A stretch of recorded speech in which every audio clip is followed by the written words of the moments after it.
Okay, we're recording. And now I got to share the screen. Let's go with this. Hey guys, this is Jessica. Hey, Jessica. Hello, Jessica. Hello. Plant City in the house. Hey everyone, I'm here. Who's that? Steve. Wow. Steve. Yeah.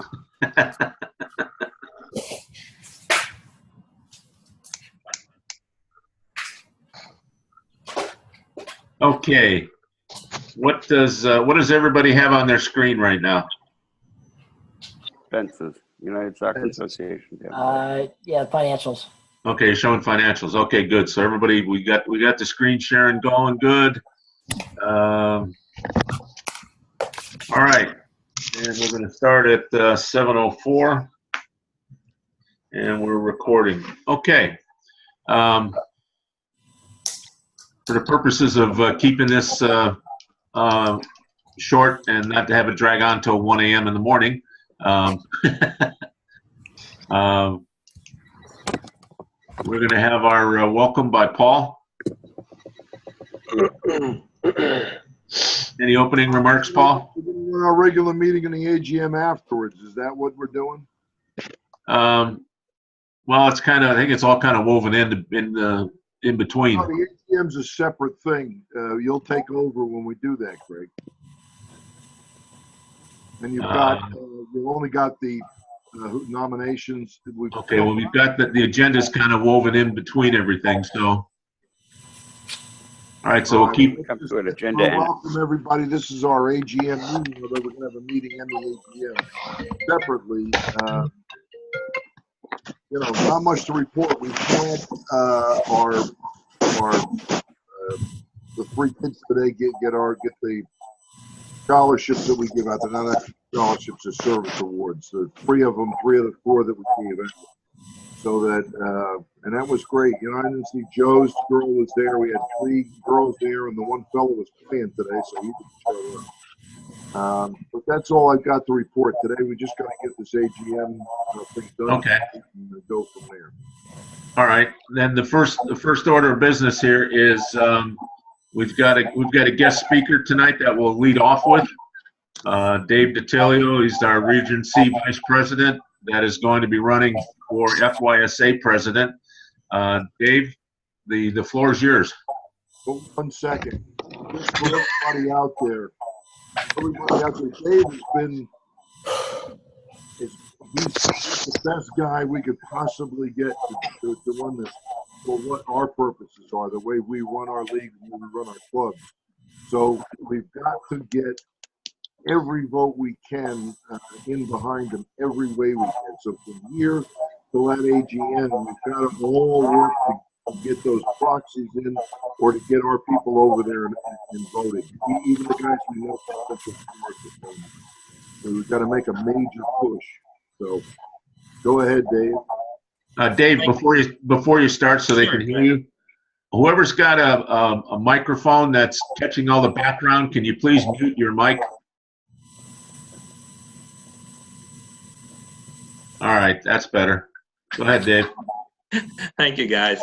Hey, I appreciate it that you let me be on a line with you guys. Yes, I am running for president for FYSA, and I've been doing this for vice president for almost 8 years. And I'm not gonna I can't make changes right away, but what kind of problems we have, I'm gonna try to see if we can make solutions. And so that's my biggest thing. And communication. Communication is a big problem we have with the office, with the people, with our board members. You know, I'm even to blame too. I should be out there talking more. I'm trying. I try to put more on Facebook and anything out there by emails if I can, or Got Soccer. So I really wish, I had your support. And if there's anything I could do, I'll try my best. Anybody have any questions? Anybody have any questions for Dave? Yes. Oh boy. Dave, I'm just curious, if you had to pick the top 3 things that you thought were really significant that need to be addressed, what would they be? Three top things. Yeah, Communication is one big thing. yeah. Another one would be recreation. Another one would probably be, I would say 4, because tryouts and coaching, right?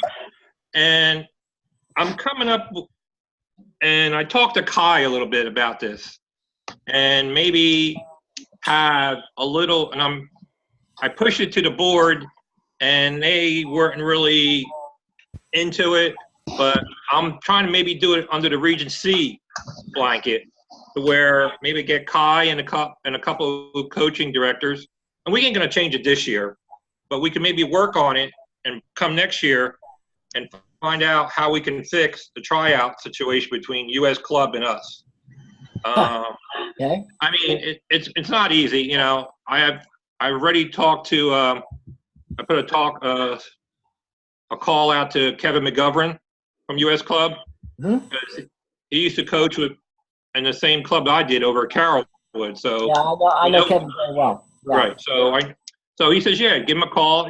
We'll see what we could do. I mean, if there's a way we can work it out between the 2 groups, it'd be great. And I know, if you go out for US Club, that team is also probably going to play FYSA. Not probably 85%.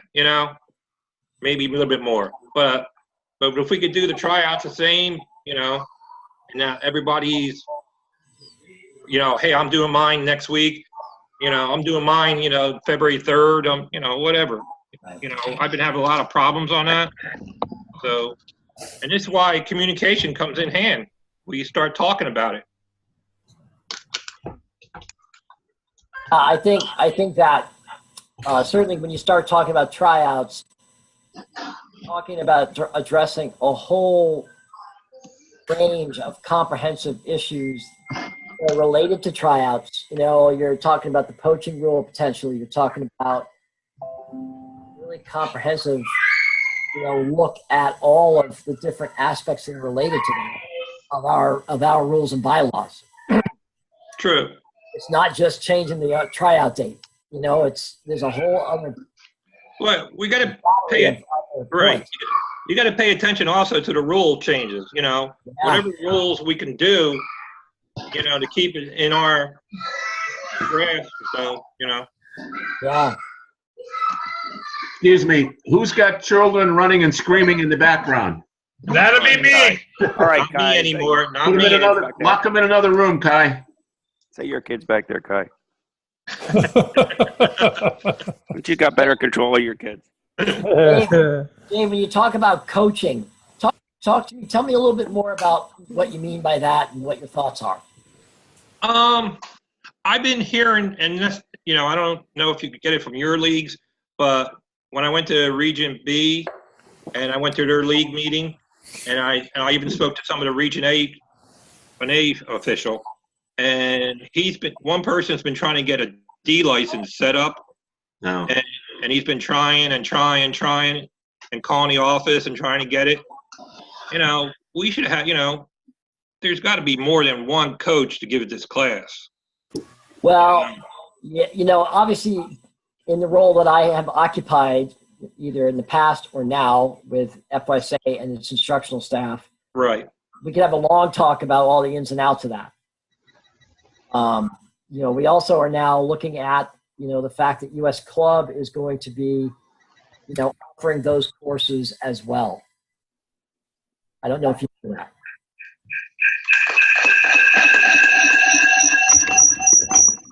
So, for example, TBU ran a D course under the US Club auspices about a month ago, 6 weeks ago. Mm-hmm. There are some other options out there, but yes, accessibility and planning the courses is, a significant feat.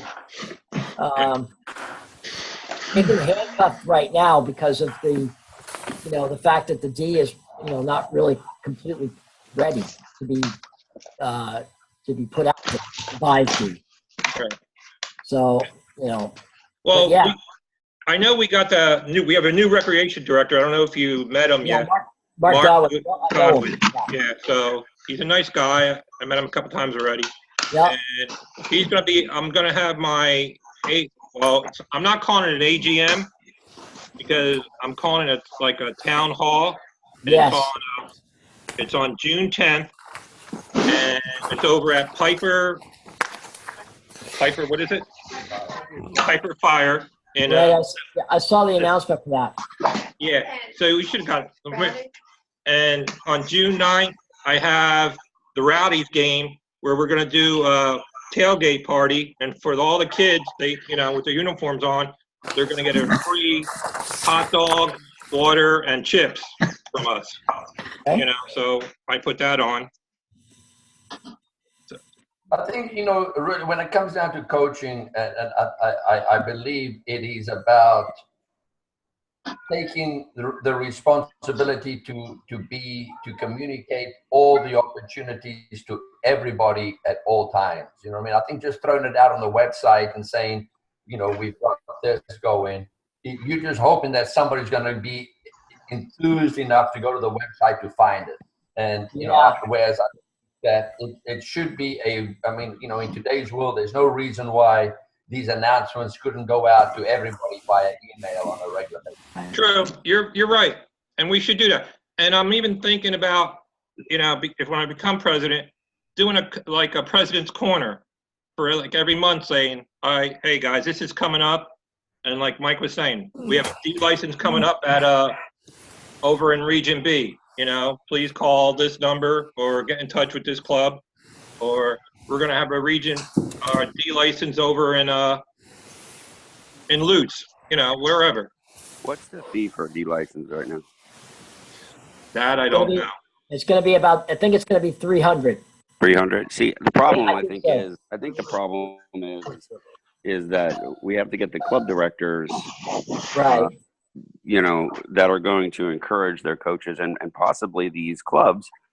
I know some of the smaller clubs can't maybe afford it. Some of the larger clubs can. I don't know. But I mean, if we're going to have a certain level of amount of, D coaches, we want that requirement in State Cup. I know we made a little bit of a provision allowing an NSCAA back in for State Cup. But, you have to make sure that, you got a volunteer coach or maybe even a paid coach, but he's only being paid maybe $2,000. What's the incentive? What's the incentive for him to go back and get his D license? We have to make it accessible, and you're right. Yeah. From my end, I mean, what I'm trying to do at my club is I'm trying to make sure that we're routinely hosting courses that people know about. Well, and that's the thing. I mean, we're over at Florida Premier and formerly West Pasco, and we definitely have the ability to hold a course there. We probably have plenty of space and stuff, but we have 48 competitive teams, almost the same amount of recreational teams. And me being a recreational director now, after so many years in competitive, I'm trying to convince and encourage my recreational coaches to at least get the F license, if not the E license. So, there's a new license coming out called the Grassroots. Yeah, I heard about that. Yeah. Which would be more for recreation. Right, and that's fine. But I mean, I want better coaches, and I want, I want them understanding the basics of what they're doing out there, because the expectation is higher. But I think we have to get the clubs on board to encourage their coaches to do it. And I don't know if it's $300 for a D course, and I'm not really required to do it, and I'm still got my job and I'm coaching my kid. There's not as big incentive. Well, it's also the time that it takes to do it. And of course the time, yeah, absolutely. I mean, the time is twice as much. And I've had even a couple of recreational coaches that have said they wanted to try to go for their E and their D license, but these are coaches that are maybe retired from the military or something. They got they don't have a lot of time. I mean, they have plenty of time on their hands. One of the good things about the grassroots courses is it's going to be a format of that, which allows them to deliver during the week. What do you have to do? What do you have to be as far as to teach that course as far as license? Because I'm C licensed. Would that be something I could do? No. It was, according to US Soccer, The requirement now is that you must have a current U.S. Soccer A license to be an A instructor. license. Yeah. Wow. And That's according to silly. It's not even silly. It's according to U.S. Soccer, they also now expect people to absolutely absurd. take the instructor's course, Right. for which there is very little access at the moment. Absolutely. Yeah. So there are some concerns with that. And is that for any course or is that for this grassroots course? That's for grassroots or the D. See, Or the so, E. see, What about the E? There is no E. The There's no more grassroots E. is in place. There's no more E. But grassroots? Yeah, Okay. I know coaches in Citrus and Hernando who were trying to get the 7 and the 11 modules, okay? And they couldn't, they went and looked on the website, they went and called, and nobody had any information as to when those classes were even being given. Yeah, they've run a set of pilot courses earlier this spring, a month ago. No, it was never put out to anybody. Nobody ever saw it. I agree. I There didn't you know go, about Dave. it. you know what? I saw it Okay. either. And again, David, this is if you're going to run for president, I think that's part of the responsibility. You know, when we have people like you in the area, it is incumbent on the leagues itself to identify those instructors and those who can lead courses and create the opportunities with the resources that are available to us, and use them and lean on them to help them structure the direction of the courses. And I'll get off of this just to say our club is going to host a D course and grassroots courses. We've already been confirmed for it. And so at the appropriate time, I can talk more about when that's going to be. I just don't want to tie up this portion of the meeting with it. Okay. Better than I Thank you. think it. Are you going to get over to the pipe and fire? I think, Dave, a lot of this stuff, if we have some time for that the meeting in June. Paulie, you got to get closer to the microphone. We can't hear you. Oh, really? Yeah, there we go. Am I muted?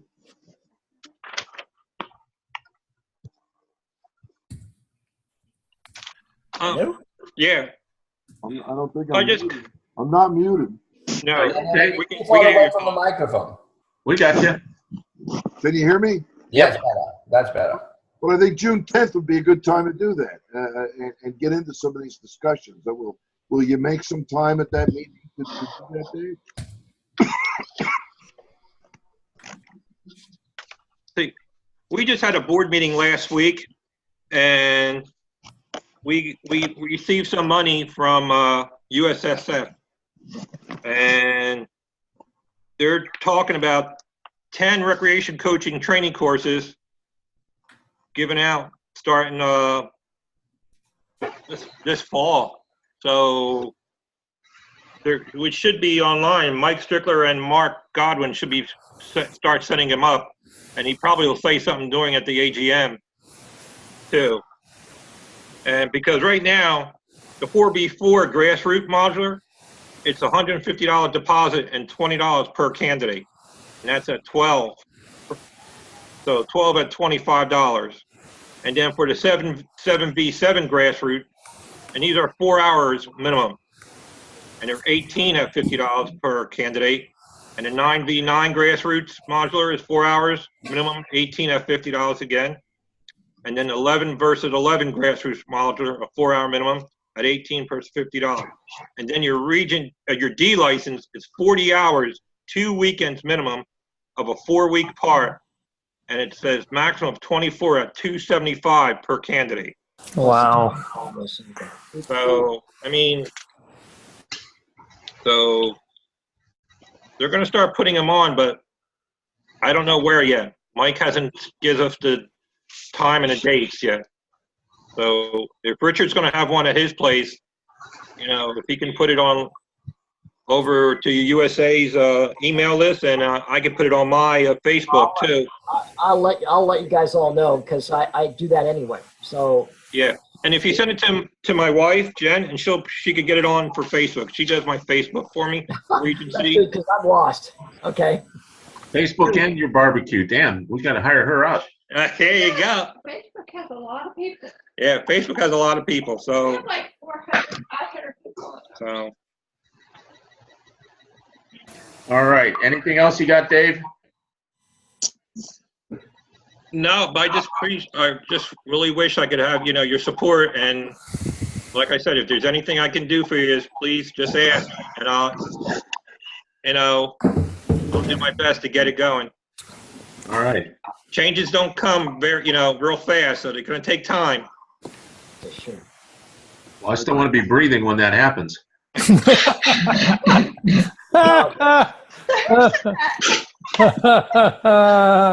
Hold your breath. We'll see. Yeah. All righty. Okay. Next part of the meeting here. Do we have for election of officers? Paul, did you notice we have enough here now? Yeah, can you hear me? I don't know if you can hear me. Can you hear me? Greg, can you hear me? Put your thumb up if you can hear me. We can barely hear you, Paul. I'm muted. I don't know what's wrong. I'm not muted. No, you're not. I can hear you now.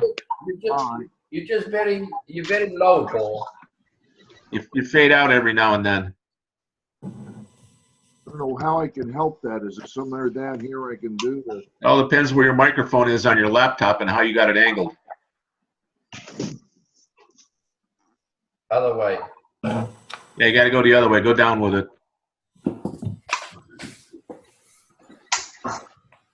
I don't see anything down here. Okay. Okay. You're now out of the picture, Paul. Right.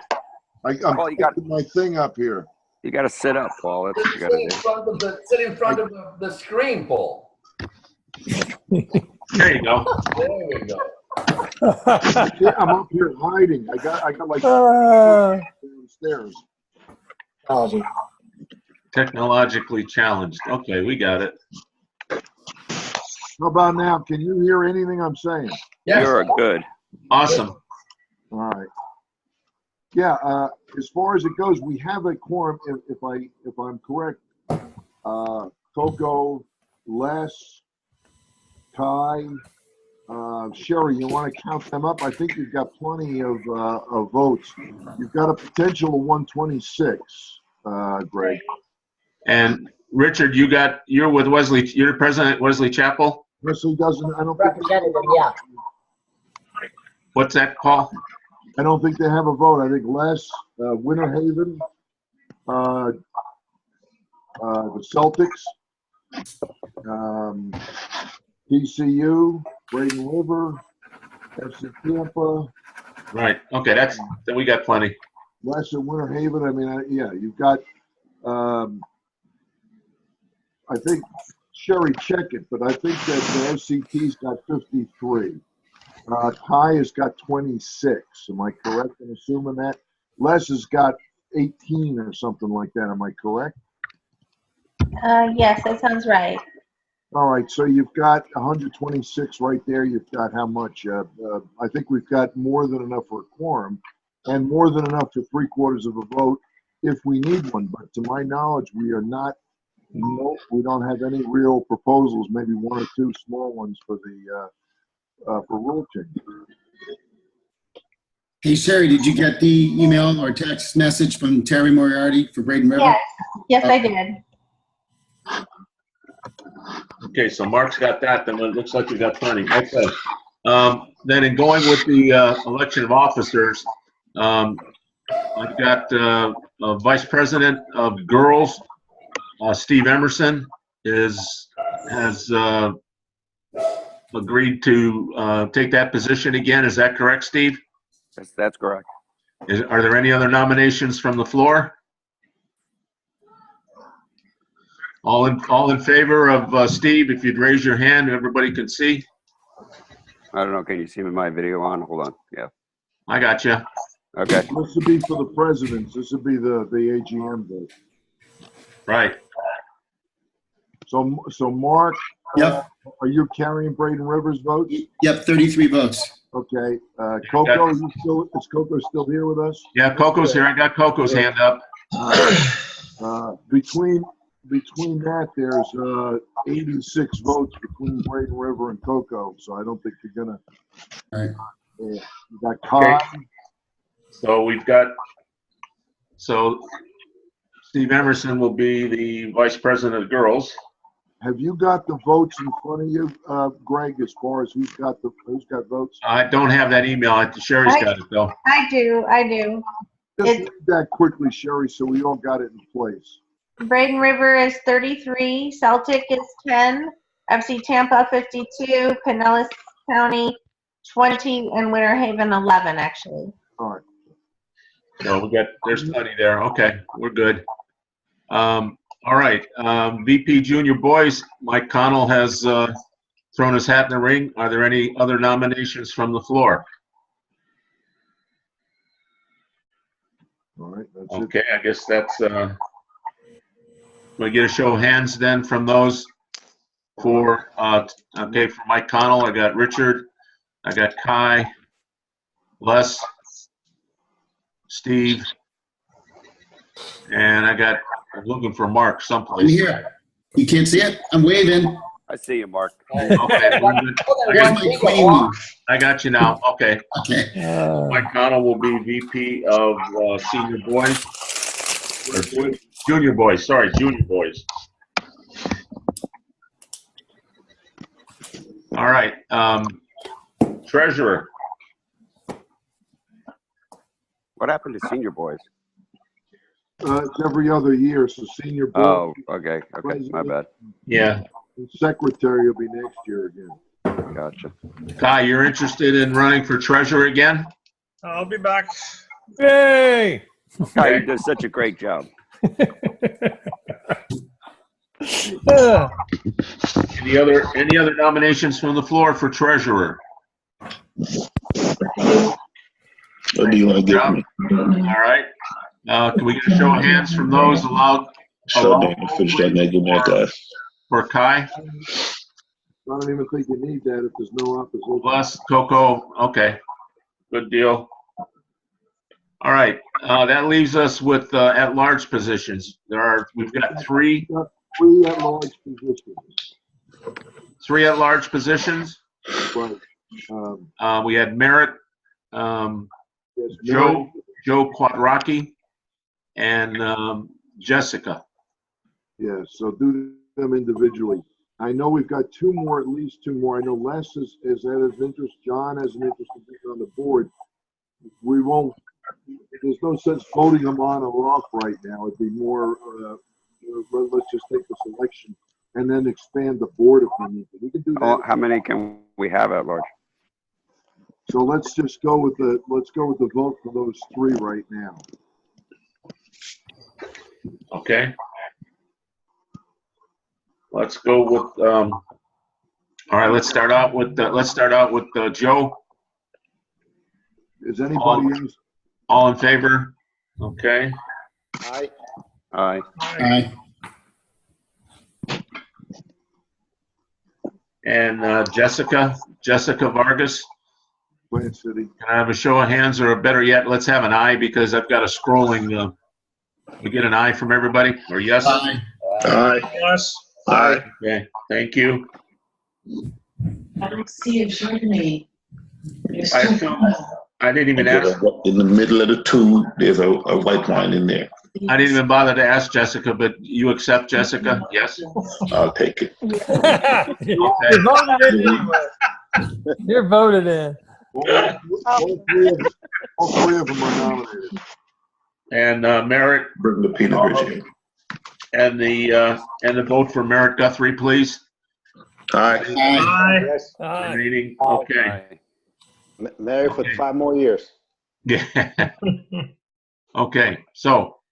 By the way, those at-large positions are voted every year, but we can in the next maybe the next board we can talk about expanding the board. We've got 2 or 3 other guys that are looking, so we'll make that determination, because it's good to have these at-large things become really become our officers as we go further. We kind of step in, learn the ropes a little bit, and then he'll jump in these other positions. All right, moving.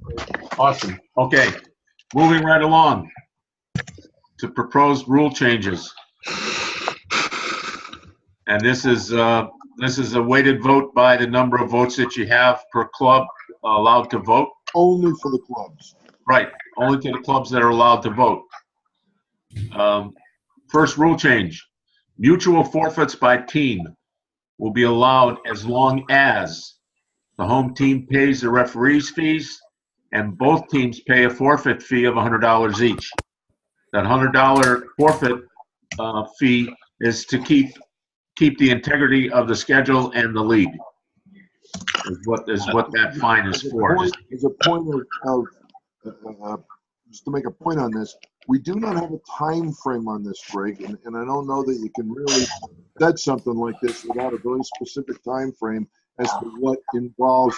When you talk about a forfeit, you're talking about nobody saying anything to us at all, right? That it's nobody showing these up. are what we found out the past 2 years is that in the spring, as teams push their games farther into the springtime, they find either the games are meaningless, B, they don't have enough players to get to the match, okay, or C, homecoming, prom, and all the rest of that seems to take its toll.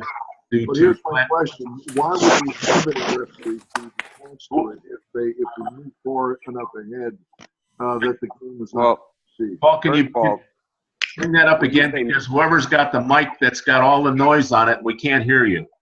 It's not you, Paul. It's whoever's got the noisy mic. Yeah, but can you hear me?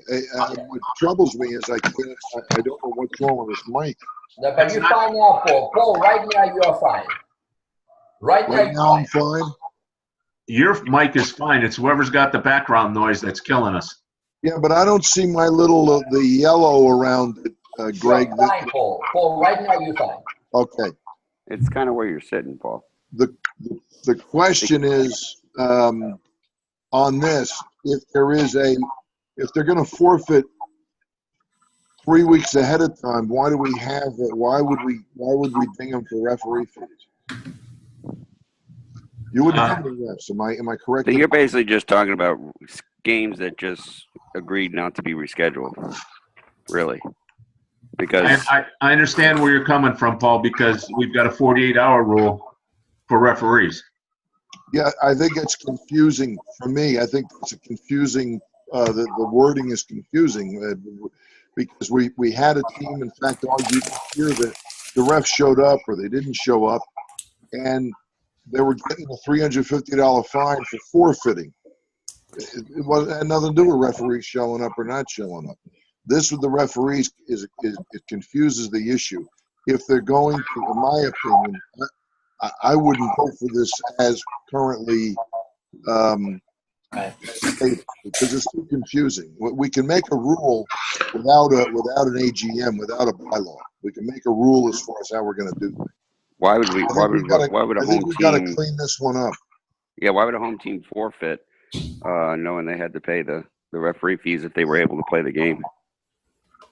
Well, Anyway. I think it comes down to that rescheduled game that never gets scheduled. That's what I was saying. Yeah, So it comes down to I the think two we're trying teams to saying create we can't play this fine game, for we can't schedule it. right? I mean, we're trying to make it an incentive not to play.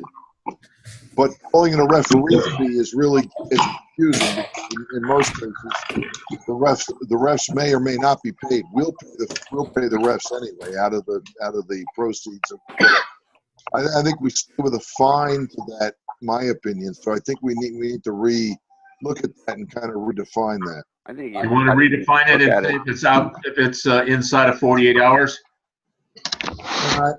I don't like even redefining it right now and voting on it. Well, I think basically what it is for any game that's not rescheduled, you could impose this type of rule because it's like you said, it's not really a forfeit. It's just an agreement of both teams not to play the game. And there can be a fine for that. You know, if you fail to reschedule your game between March 30th or whatever the date is now, you both will pay a $100 fine, and you'll have to pay the refs. The home team will have to pay the refs. So that will encourage them to do their very best to reschedule the games, or at least one team to be able to play. And then the forfeit rule would come into play. I propose we table this into more discussion. Yeah. This whole setup with fines and referee fees is confusing, and I don't think we've really got a good handle on what we want to say. And Well, I know the assigners that assign these games, the referees don't take any other games. They've got that game assigned to them. Well, we still have to pay the referees. And not necessarily, Steve. Yeah, well, no, depending on the time frame. Right. Yes. Yeah. That's why I think we just need to put a time frame in there, and then we're fine. I'll tell you an example. Time frame was a week, wasn't it? Yeah, it was a week, I think. Or 2 weeks. I mean, it was Yeah, 21 days. I'm not saying I'm opposed to a fine. I think you make a disincentive. I think we got things confused where we got referee fees in here. Yeah, I think there's got to be a penalty for not playing the game. That's what I'm saying. Make it more of a penalty for not playing. Yeah, you know, just in today's State Cup, our under 19 boys played yesterday, and so they were out of qualifying for the next round of State Cup under 19 boys, as was the other team that they were going to play. They had agreed not to show today without checking with FYSA, and only by chance did I get a year of it. There was a $3,000 fine for not playing. For not playing the game. $3,000. So they both showed up today. Yeah, that's what I'm talking about. Yeah. That's what I'm saying. It should be more, not a forfeit fee, but a fee for agreeing not to play a scheduled game. Yes, yeah, a mutual force. He is right. There is a fine, and it could be up to $3,000 for not showing up. Right. So we can impose this as a non-show up or non-failure to reschedule fee. Yeah, $100 is a fair number, but I would, you can't now. I don't think you can change this as it's worded. And then, to be honest with you, if they reschedule, the referee's fee should be split These between proposed clubs. this rule change is up or down. There's no modifying it right now. So you can't make a proposed modification. You got a proposed rule change. That had to occur, I think, up to a month ago. Sherry, am I correct? All the rule changes had to be in by our bylaws. Correct. April 20th. Yeah. So this is just an up or down vote, yes or no, right now. It's not that we can't bring that rule back and put it on, in there. We as a board, we can do that. We don't have to. I like the rule. I just, like you said, I'm not sure how it's worded. let's vote on the poll. Let's go. Greg, let's vote. Okay, all right, can I please get whoever, can I get everybody to mute their mics, mute your microphone? Everybody mute your mic, and when you need to talk, you can unmute it, because it's impossible to hear everybody with whoever's got the mic with the background scratching and noise. Okay, so for all those, let's take a vote for those that can. All those, we'll wait till the next executive meeting to reword this and vote on it then. All those in favor? Aye. Aye. That's 2. We got any more? Aye. These are for clubs only, right? All right. Okay, so we're going to table this for better wording. Is it too late to propose rule changes? Yes. Okay. Those had to be in April. Okay. Those will be rule changes to the bylaws. Like Paul said, we can make playing rules, within our executive meetings. So we can revisit this and put this in as a regular rule that we propose coming from the executive board. We start tighten up the idea and get it precise, because when people are getting fined, they get a little testy about it, and if it's not certain, it kind of creates a lot of problems for people, because they say, well, it's just, you guys are doing this for me. And we don't want, we want straightforward. Everybody has the same, playing under the same set of rules, you know? Sure. And this is kind of, this thing of referees is hard to figure. People start arguing the refs were assigned, they weren't assigned, why were they assigned, you know? We don't need that lack of clarity. True, Greg. All right. All right. Number 2, 8, 9, and 10 U games will all be included in the league structure in regarding forfeiture of games. I know personally of 2 games I was at this year, 8U, where the matches were forfeited, the other team never showed, and nothing was ever done about it. Okay, and it's because we never had anything in there for the 8s, and the 9s and the 10s are pretty much the same because the referees and stuff are coming from the clubs, not the one, we don't assign those referees. That's a club deal. So, all those in favor of including 8, 9s, and 10s in the infrastructure set up for forfeiting games? Aye.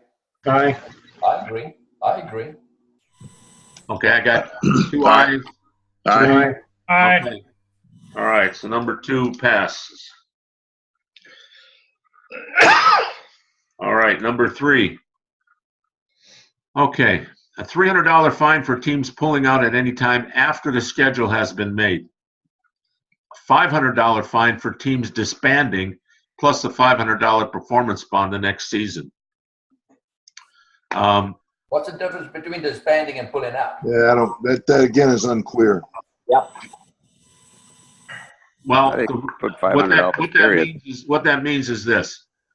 How many teams pulled out after you made the schedule, Sherry? You're on mute, Sherry. You're on mute. You're still on mute. There you go. Sorry. I don't have an exact number, but I would say at least maybe 15 to 20 off the top of my head. Okay. That was after the schedule was made, which means she had countless hours of having to redo the schedule. That's worse. I think it should be 500 across the board. Greg, shouldn't that be reworded to club instead of team? The 500 for teams disbanding, we had 3 teams that I know of that disbanded after the first of the year. That should be per team, not per club, no. No, I mean, a team that's disbanded is not going to pay anything, but the club should be liable. Correct. The club will. And now, if I can say something about that, I know it's a pain in the ass for us to have to change the schedule around. But if no games have been played, right, we're better off those teams cleaning off and getting rid of them so we can clean the schedule up well before we start playing, than to have them stay in the league, see if they can make it, and then go 4 or 5 games and disband. My opinion is that $300 fine for I think that should not be until the season starts, not after the schedule's made. Yeah, but Paul, I think Well, then you have to redo the schedule on the fly. We do. I mean, we do that all the time, but we're better off doing that before the season starts, Greg, than because we've got the time. We've just got to do that. If we've got 20 teams doing that, you know, that's an enormous amount of fines. Once the season starts, I got it, you know. But Paul, I think what we've also got to do from a league point of view is that clubs are trying to get teams together. So they don't have teams. They got 4 or 5 players, and so they add a team to the league, hoping that they get the. Thank you. So what we are trying to what we should be able to set as a league is that if you don't have a team, don't put it in. Mike, I know you've said that. Paul has said that. Steve has said that for the past 2 years at the coaches meeting. And yet there's still teams waiting, especially junior teams, waiting until the last week of September to put a team together. And therefore, I think that a deterrent needs to be put in place so that people don't play the league until they are conveniently set as to whether they are in or not. You know, you have these junior meetings or these senior meetings, and mostly on the junior side, mostly, but well, I shouldn't say that. And you think, okay, you leave that meeting and you go home and you go, okay, everything's cool. And then a team pulls out, and what was the point of the meeting then? Yeah, exactly. Exactly. And that's what I think. I mean, I would say at the very least, then make it prior to the meeting. It could be 300, but after the meeting, after the actual meeting, it should be. Well, that's what Greg. I mean, the schedule's shortly after. If even at the meeting they get before Sherry makes the schedule, they pull out, and that you have all kinds. You got a lot of teams that might play up or down based on the number of teams that you have in that division, and if a team pulls out, now I got to go back and say. A lot of conditions there, though, Steve, that could happen that'll run that, and we're going to end up with. You're going to end up with a lot of fines. I mean, a real lot of fines. I'm just saying, because up they're to not the meeting. If you leave that meeting with an agreement and a team pulls out, I think that's where the $500 fine then should take place, more so than. Well, that'd be 300. Disbanding during the season is the 500. Right. Yeah. Okay. And we can try it. I mean, it's something. I like the rule. No, I like the rule. We have to. Well, we're determine that. trying to do something, and we've got some other problems too, which we'll go into. Yeah. Keep in mind, we're one of the few leagues. This is Florida. If you go up north, go to the east, go to the west. When you come to a scheduling meeting, you come with a sanctioned state roster. Right. Okay. If you don't have a roster, a sanctioned state roster, you do not put a team in the league. Our problem is that we're not set until August 1st, even though we've had tryouts in May. Yeah, exactly. And between now and August, teams are trying to find recruit. players.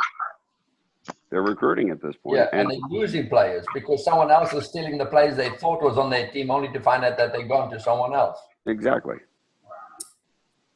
So I like the rule. I mean, that's fine. I mean, it doesn't matter. The point is we're trying to deter teams from pulling out of league. So, I mean, I would say we either go ahead and take it as it's worded, or we do like we did with the first rule and just make it an executive rule. But, for now, and see how it works. I think the part where for the $300 fine, I think you just have to be very specific about when it's $300 and when it's not. Well, I would say it would be $300 anywhere between the junior or the meeting that we have where we basically figure out who's playing what division, and Right. maybe a week prior to or 2 weeks prior to the first game, something like that. Yeah, I'm just saying, like, the way it's worded right now, it's a little vague. Yeah, Okay. I agree. You have to nail that down. I agree on the time frames. Yes. Do you agree with this then? A $300 fine for teams pulling out anytime after schedule has been made, $500 and the performance bond for teams disbanding or pulling out after the first scheduled game of the season. Yeah, but again, Greg, you can't change. This is a proposed bylaw. You can't change this one. Yeah. You have to vote on it as it is. Well, okay. I like that, Greg. But we'll go ahead and do that in the executive meeting. Again, I think we've got to tighten these up and really understand when we're going to do it. The 500 probably should be after the schedule starts, and the 300 and the games start, and the 300 is after the schedule is made. And I think you got to be. All right. I just want to make sure I have something going into the next executive meeting, so I don't want to leave it the way it is. I like the way you put it, Greg. Going into the executive meeting. Okay. Where if the schedule has been made up until the first game or maybe the first week of the game, we do the $300. Anything after that is $500, and that's per team. That's per team, not per league, per club. You don't need a bylaw change to do that. The committee, the open committee can change, can adopt rules. Right. And this That's is a good a rule. rule we can put in. We've got to really hack it out ourselves to say what do we really want to say exactly. And then, any rule that comes to this impact, we should try it for a year, see how it works, and then we can make it a permanent bylaw change. Yeah. Because it's not fair. You're going to get arguments from teams about, you're finding me 500, you only hit them for 300. You gotta make it very clear when you do this, the wording. Okay, so, Propose it at the next executive meeting, and then we can change it then if we need to. all right, we'll table that to the executive meeting with that terminology change. Yes, because that's very specific stuff. And Okay, all right. Bylaw, man, we're in trouble. Okay, number 3, or the second number 3, adopt the 48-hour rule and not paying referees if game is canceled or rescheduled. It was an understanding this past year that as long as the games were canceled or rescheduled, as 48 hours, we didn't have to pay the referees. Anything within 48 hours, we would have to pay them. I believe it was half. We paid him half if it was within the 48-hour window. Nothing Merit was in support of this, I believe. Well, it's not in our bylaws right now today. Yeah. So, again, it was just an understanding that we worked out with the assigners during the season, and it's something that we need to adopt so that we have it in there in case there's any concern or consternation. Is everybody okay with the wording? Yes. Mm-hmm. Okay with the wording? I'm not so sure about it myself. Again, 48 hours, all the ref assigners were good with it. I'm sorry? All the ref assigners were good with this? Yes. Because it seems like a guy will have a normal ref will have an assignment way before 48 hours. So you're going to say, well, we assigned it, and we tell him, hey, don't bother going. He has no opportunity to get another game in that time. Yeah, but Paulie, this is about rainouts. This is rainouts. This is other things. This is not controllables. This is uncontrollables. Okay, so this is not forfeits. This is just games that have been canceled. It says canceled or rescheduled. Right. Yeah, and why were they rescheduled? That's the question. Yeah.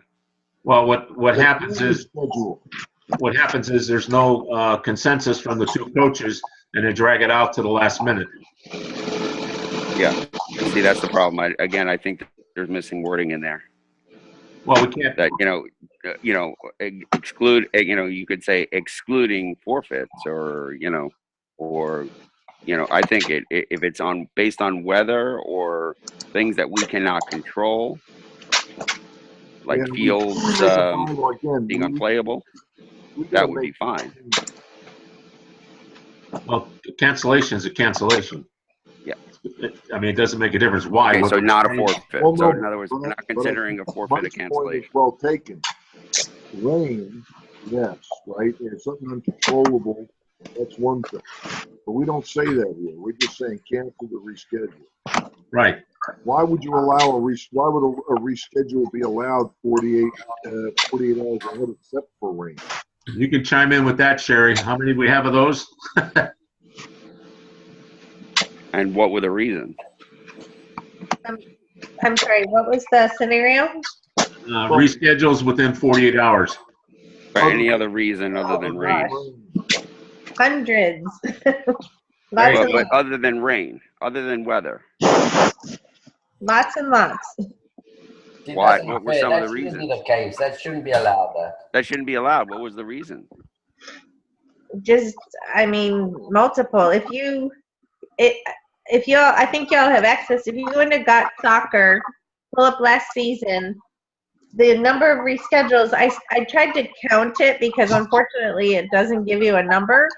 I couldn't count. There was okay, but what were over 1,000 rescheduled games. Okay, so but what? Give me some of the reasons. Give me some of the reasons other than weather or the fields were unplayable. Lack of players was always. Okay, so they were fine, right? Depending on the situation. Most of them should have been fine. Yeah. Or, then we didn't necessarily approve, but then. Well, I think this links into 6. we know we have a problem in the amount of reschedules that we go through and how close they are to the game. Right. What we've got to come up with some way to make that disincentive without paying $300 every time it happens. Because there are legitimate reasons why guys do this. We'll be fine on here, but we'll have hundreds of them. Which is not. Why were the referees assigners agreeing to this? What's that? Why were the referee assigners agreeable to this? I wouldn't think they would be. We came up with, they wanted to come up with something that was uniform and across the board. And they were happy with 48 hours. It's getting impossible to listen to this with the feedback. This is just paying the refs. This has nothing to do with the teams. This is saying we don't pay, if it's 48 hours or longer, the referees will not get paid. As long as they're notified within before 48 hours, yes. This is just for paying refs. And the ref assigners are fine with it. I don't see why we couldn't adopt it. That's fine if the ref assigners, but I would say it plays into our rule of forfeiting. So in other words, they would only have to pay a $200 fine if they forfeited 48 hours prior to. Well, that's the thing I think that, Steve, we got to wrap up that whole topic in a series of logical disincentives in some way. Because wasn't it $100 plus the referees, which made it $300? Or was it's $250 and then $350 the day of. Right. So I mean, that was the whole purpose, was to protect the referees. Well, part of the purpose was to protect the referees, and then the other part was to protect the integrity of playing the game. So if they're okay with 48 hours, so then the fee would only be $250 if it's prior to 48 hours. If we make this rule change. Well, this is just. Oh, I'm just confirming. The referees, not the fine system. Not right. So what I'm saying is, if a team if it's Tuesday of a game that's supposed to be played Saturday, they only have to pay $250 because the fee, we're not paying the referees if we adopt this rule instead of $350. Correct. You can't. You can fine them still, Steve. You just can't say it's for the referee fees. Right. No, but the way it's stated right now, it's $250 plus the referee fees, which is about $100. Doing that for an older game. Yeah. But on 40. Okay, that's fine. If the referees are okay with that, that's fine. Yeah, I try it and see what the kickback is at the end. Right? What do you think? Okay, so we're going to leave it as is. Let's take a vote. If there's nothing more from the floor, all those in favor? Aye. Show of hand, please. 1 eye, 2 eye. Aye. Hi, it's kind of dark. I can't see if you're in or not. Aye. Aye. Coco's still there? Okay. All right, so that passed.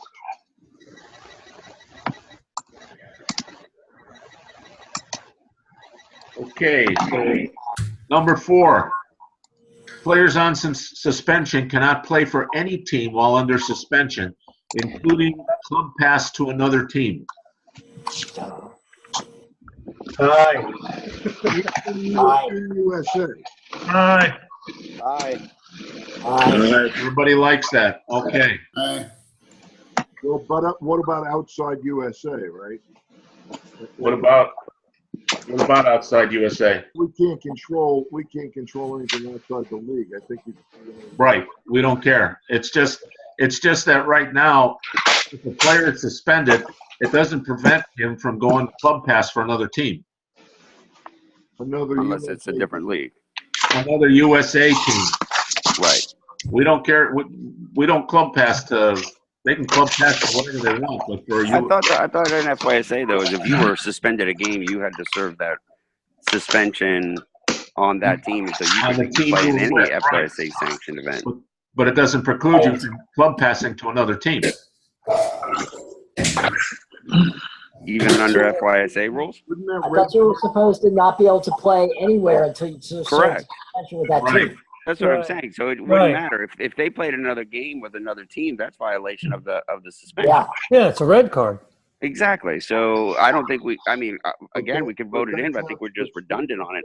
outside, those Once you get a suspension, you have to play. You have to serve that suspension with that team before you play any other match under FYSA bylaws. Well, there If was, I'm correct. yeah, a lot of scrutiny came into play with the club pass legalities this past year. Well, it's And the same thing as you serve in. It's the same thing as if you get in a tournament. Okay, if you get a red card in a tournament, do you have to serve the first league game? If it's a one game, is it a state? No. is that a state rule? It's subject to the determination of the state disciplinary Greg, committee. it doesn't matter if the CDL is an FYSA event and you're not enforcing red cards. You got no- No, if you go play in a tournament, you can still play in your league game. So what happens if it's the last game of your tournament? You get a red card, suspension, 3 games. How do you serve it? You don't. Yeah. Yeah, you do. Yeah. You Yeah. You serve it in any FYSA event, right? Yes, FYSA sanctioned games. If these are not Right, red cards in that FYSA, are given right, by okay. USA, they're given by FYSA. So these are True. we're just the messenger, so to speak. Yeah. But these are Right. handed down from FYSA.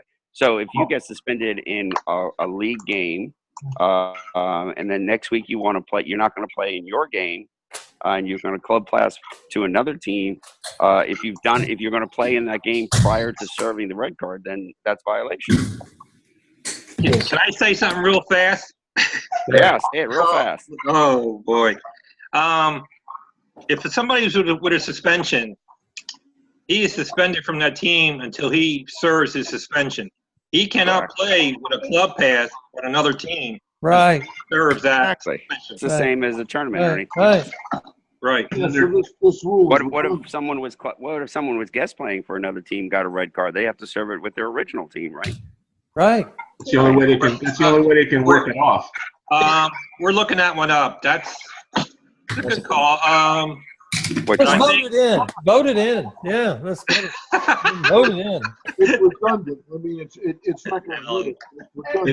It's redundant. It may be redundant. Vote it in. It's redundant, but we can vote it in. Sure. It may be redundant to But us. it'll catch maybe some of the gray areas, I guess. Yeah, it's redundant to us because we understand the FYSA rules. Vote it. There isn't a coach in the league that understands what the FYSA rules are. That's correct. You gotta serve it. If you get a red card, you gotta serve it somewhere. You want me to read you the rule? I have. Yes. Yes. Yeah. I'm a rules girl. Red card suspension received as a guest player may only be served with the player's primary team. If the player's primary team is not active in competition, with the permission of the RBP, the player may serve the suspension with the secondary team if dual rostered, but it doesn't say club pass. Dual roster. Dual roster, which we don't allow. We don't allow dual rosters. So then it's however you do it. So Then they never play soccer again in their life because they cannot serve that one game suspension for That'll playing teach them. shirt. Well, the crazy thing is that a red card in State Cup, you can only serve it in State Cup. Correct. Well, I hate that rule. Yeah. What? We talked about that today. You can't play that red card off. Yes. If you get a red Whoa, wait, but can you play before the next State Cup? No, you can only play it off in a State Cup game. You can only serve those in State Cup. Okay, but that So if you but got that a doesn't- red card today in the State Cup, you don't play again until next State Cup, you don't serve it until next year. and so you can't play anywhere. No, you can play. No, you can play anywhere. You can play for your team in a league play. You can play in So tournaments. you're eliminated. Go to town, right? Is that what you're saying? No, you're not eliminated. It's just that next State Cup next year, you're ready to play, and they see your name. Yeah, John I get it. So Yeah, I get it. And it makes some sense, but This was the only reason this was put in was for ambiguity reasons and to address club pass with other teams. for that reason, go ahead and keep it in. Vote it. Let's vote. Vote it in, yeah. Bring it to a vote. Can we have a vote? Can we have a vote, please? Ayes or yeses, please raise. Aye. Aye. Aye. Okay.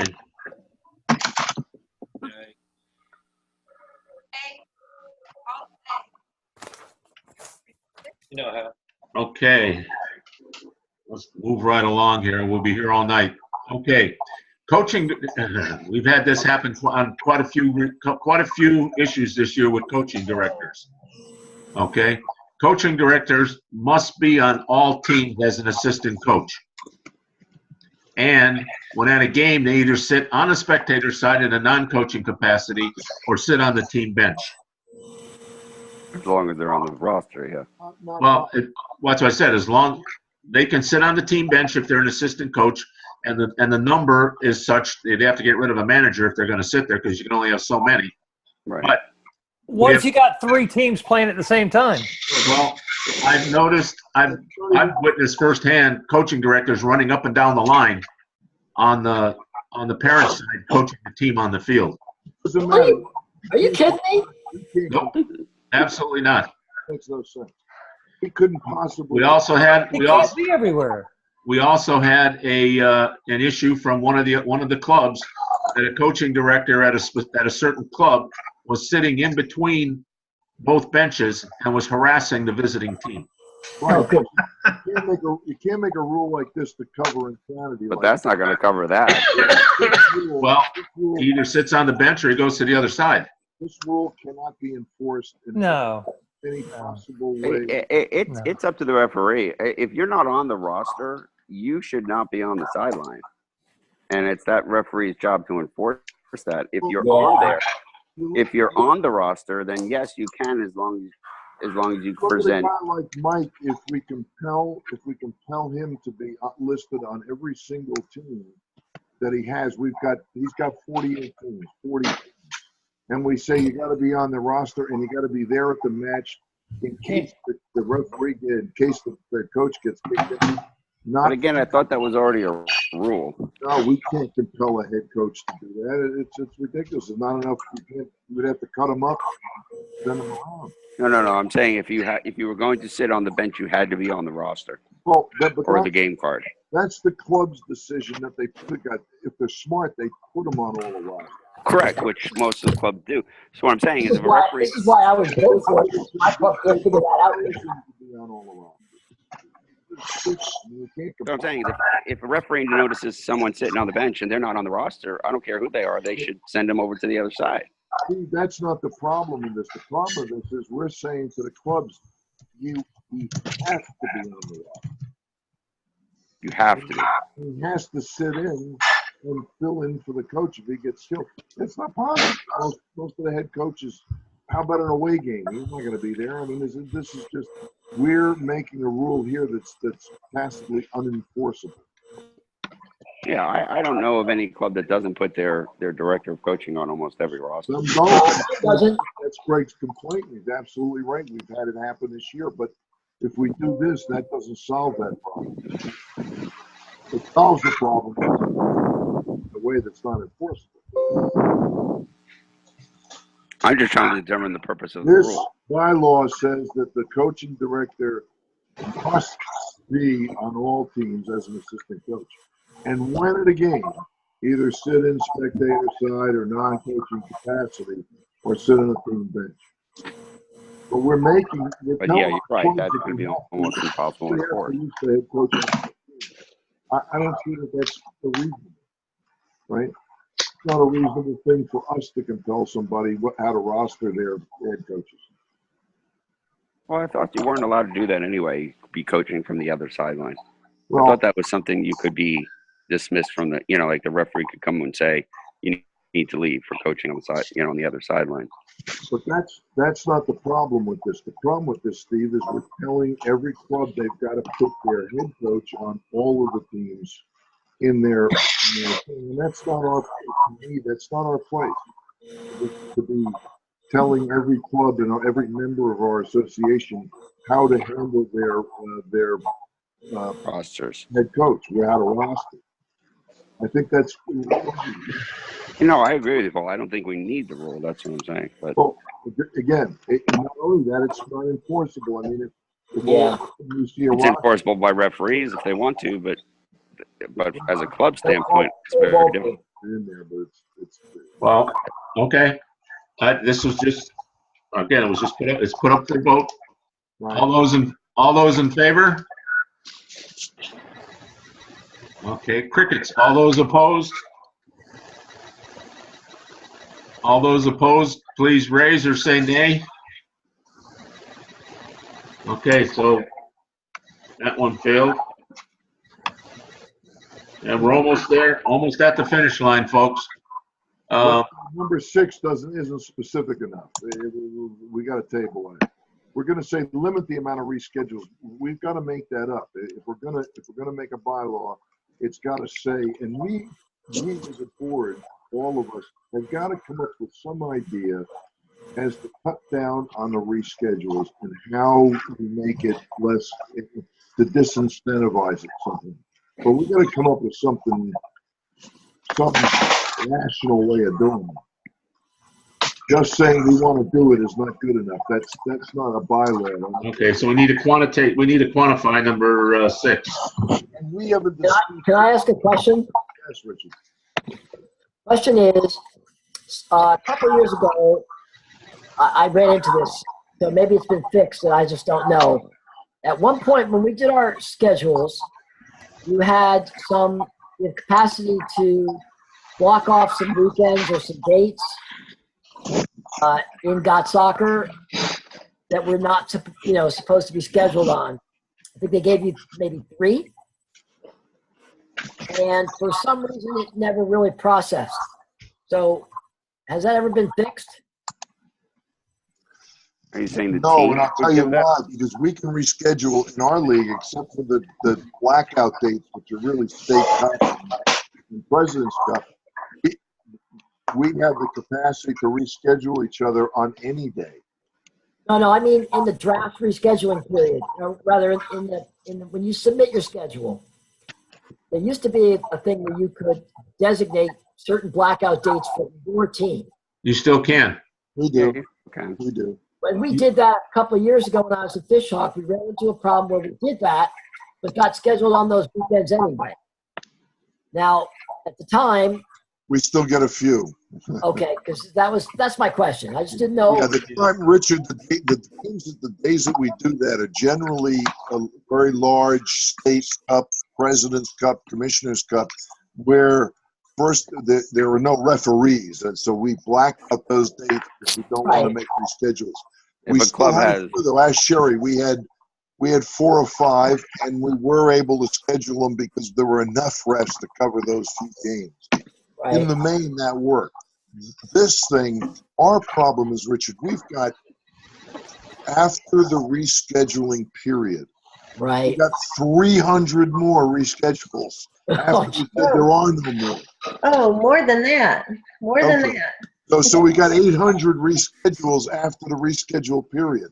Yeah, no, I get that. I guess we've got to be reasonable with people, but we've got to make some, and I talked to Sherry about this, we've got to come up with a way to make these endless reschedules after the reschedule period expensive or to disincentivize it somehow. I don't know. No, and I'm very sympathetic to that. But I know what I was trying to come up with, because it's killing us as far as Sherry is doing nothing but rescheduling hundreds and hundreds of games. After the period, say, go ahead and reschedule. Yeah, no, I was, when I ran into this, I was trying to stay off like the weekend before Thanksgiving because most people leave and go away, and so I ended up trying to do the right thing and blacking out a date and then having to reschedule anyway because it got scheduled. Well, that's something I think we have to decide as a league. Like if we say, when we set up the dates that we're going to avoid, if you have a proposed, like if you say that, Richard, if you say, hey, let's try to avoid scheduling on the weekend because I'm finding a trend of reschedule. That's something, bring that up to us prior to scheduling, like just as a suggestion. Because we can then say to Sherry or or Greg or hey, let's avoid that weekend because we know. Because it's the same thing even with the recreational leagues in Tarsa. I mean, it's like don't play on that division, don't play on that day because we know a lot of parents aren't going to be around or spring break or what. Well, things like that. It's not really it's kind of informal more so than it is formal. Yeah. I mean, what I was doing was I was trying to prevent us from having schedule by just not, This not rescheduling thing is What is the something problem? that really, Right. all of us go away and start thinking, how can we cut down on the reschedules after the rescheduling period? Yeah. And make it a disincentive, but not take in extreme cases. An entire team gets in a car accident on the way to a match. Well, yeah, we're not gonna, we're not gonna fine them because that happened to them. So there are certain things that are reasonable reschedules after the reschedule period. But 800 of them isn't, and that's the problem we've got. And so even though we have these fines, or we you still can have, only get a certain amount of them. I'm not sure what it is, But we got even though we have these fines, we still have this many rescheduled games, or are these all like these 21 and 14 days out? the reschedules, Steve, are all. Well, I'll let Sherry. Sherry, the reschedule. Sorry, I mean, are we still having a lot of? Because we must have a lot of money in fines then if we having this many scheduled in that 21-day period or that 14-day period. Well, I think that this is more geared towards the overall picture of the schedules. However, even though we do have that rule, there are still multiple teams that try to maybe persuade the system and, ask for an exception and things like that. Are we giving them that? Because I don't If the recall. referees agree, if the assigner agrees, we allow it. Otherwise, we do not. Okay. Yeah, sometimes it's just impossible due to Commissioner's Cup, State Cup, whatever it may be, or big tournament that weekend or Well, whatever. I get that, but I'm talking about I get, okay, we didn't know we were going to be advancing, whatever. Okay. Right. I get that, but okay. I'm talking about just, hey, you know what? Like you said, we've got, for whatever reason, we can't play this weekend because we've got a lot of illnesses on the team. We're not enforcing those as long as the assigners agree or the referees agree. Correct. I think our operative feeling is let's try and make sure we play all the games we can and be as flexible as humanly possible. We help our members get those games in. So yeah. The problem we have, Steve, is that's become 800 reschedules. Even 100 in a season. Well, that was the point of the rule, though. That was the point of the rule. I mean, I'm sure I was in that same circumstance where I had players that got injured the week before and couldn't play. We still paid the $250 fine. We're putting Philly in a position of I can't hear you, Paul. I'm sorry. Okay. All right. I think we beat that one up. We're going to table that so we can quantify what it is, how many we are talking about, or whatever. Yeah. As far as the bylaw, yeah. Yeah. As number 7, that's probably going to go the same way. Add penalties for teams that do not pay forfeit fines within 10 days. We haven't quantified the penalties. We haven't, I think the executive board needs to meet. Yeah, we need to rediscuss this. Well, for number 7, for me, that was just that we fine them, but then they don't pay it. And so it seems like there has to be some penalty for not taking care of it. Yeah, they have to pay a $500 performance bond to join the league next year. Yep. Until they pay it. But that means they're not in good standing, and they can't get That's scheduled. what I'm saying. They're So then they bad can't be standing. scheduled. We'll see this year, though. Don't we have Sherry and Greg? Don't we have some teams that have not paid the fines yet? We've cleared up the majority of them. I want to say there's 2 or 3 left that have not. Yeah. Oh, that's good. But it took a lot of effort. But the fact is, Sherry, that you're right. It takes a lot of follow-up, but that's a constant. The other thing is, when we get to this thing, we can't, if we're not in good standing, we got to sit and say, we're not scheduling. I'm sorry, I didn't catch the last thing you said, Paul. No, we don't, we only schedule them they're fine. They don't get scheduled. They're on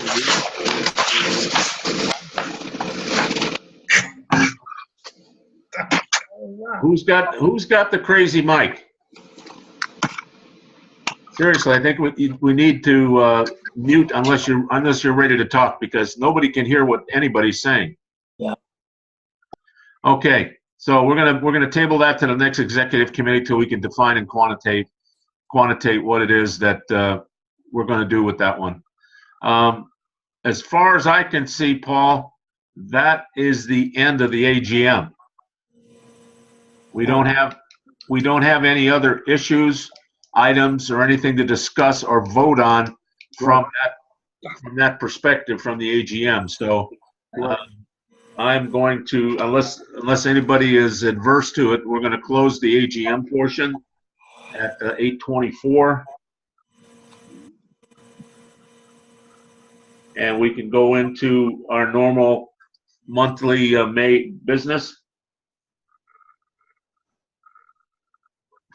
And with that in mind, we have the minutes out there. Has everybody had a chance to read the April minutes? Yeah, can you scroll down a little bit? Somebody will give us please make a motion to accept the April minutes. I'll make a motion. Thank you. Second? Somebody second it, please. Second. Thank you. Sorry. You got that, Greg? I'm sorry? Who seconded it? Somebody seconded it, guy. I think Les seconded it. Okay. All right. We don't have to worry about that. Do we have any reports from treasurers, from the officers? No. But next month, before we close the books, we should get a good review, Greg, of the yearly. We'll have a lot more of our payments in for all of the teams that we paid their, because they finished first in the Premier League. We paid their fees, and we'll these checks hopefully will be cashed by the kids we gave them. Right.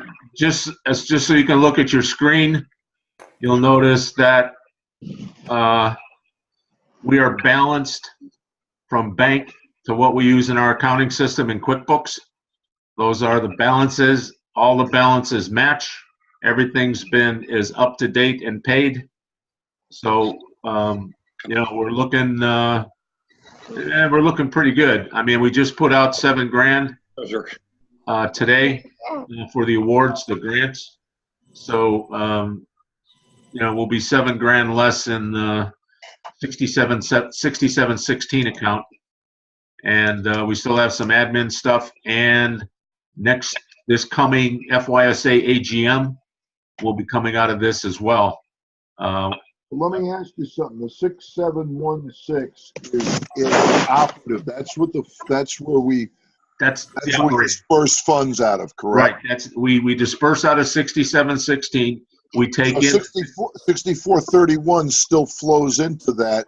Yes. So you've really got about 50,000 cash flow right now. Yes? Correct. Okay. Correct. Right. Now that's accumulated over a couple of years. That's not all this year. We at the end of the year, take a look at the P&L for this year. Right. Without the cash flow thing. But obviously, from a cash flow standpoint, this is good. Right. When does the year end? June 1st? Hey, one other question. Well, I'll wait till end of June, Steve. End of June? Okay. Last of June, yeah. July 1st starts the new season. Okay. You got a question, Paul? No, I will later on. We have some teams that are going forward from the President's Cup. I'm not assuming we're going to have any from the State Cup, but from the President's Cup, we've got 2 or 3 USA teams. Many of them have requested money, but we typically have done that. That would come out of that also. We just haven't addressed that yet. Right. Correct? I think Coco, what do we give for region? We give $1,000? It was 1,000, I think. 1,000, yes, I believe so. 1,000 for region, and it was 1,500 if they went to the finals. I believe so, yes. Okay. We don't know how many teams have they contacted. Have any of them contacted us with? Not yet. Oh, Mike has one. Mike has one. U17 boys going to North Carolina. Yeah. How about Cape Coral's got one more? Their girls team. I'm sure I'm going to hear something from their girls teams. And what about John's got a team there? Weren't they in our league that went through the President's Cup and not the Celtics? We had a second division team. I wish I could remember what the team was. We had a second division boys team win one of the cups. President's Cup, I thought. One of the Braden River teams, Mark. Wasn't it? Anybody in Braden? Mark, anything in Braden River? I think Braden River and Celtic is in State Cup. Okay. I think one of the Braden River teams is in a second. Somebody, it's a Dynamo. Is it Dynamo? Yeah, I do. Well, we'll wait. We'll wait till next month and vote them. But I mean, It was the 18-year Dynamo. Yeah, Greg, I remember that second division team. I can't remember. I can't remember. I remember the email. It's Dynamo. It was Dynamo. Okay. Okay. That was the second division boys team? Correct. It's Dynamo. U18. Right. Okay, so yeah, and I do know we've talked about that in the past, where we said first division teams only. I do remember that.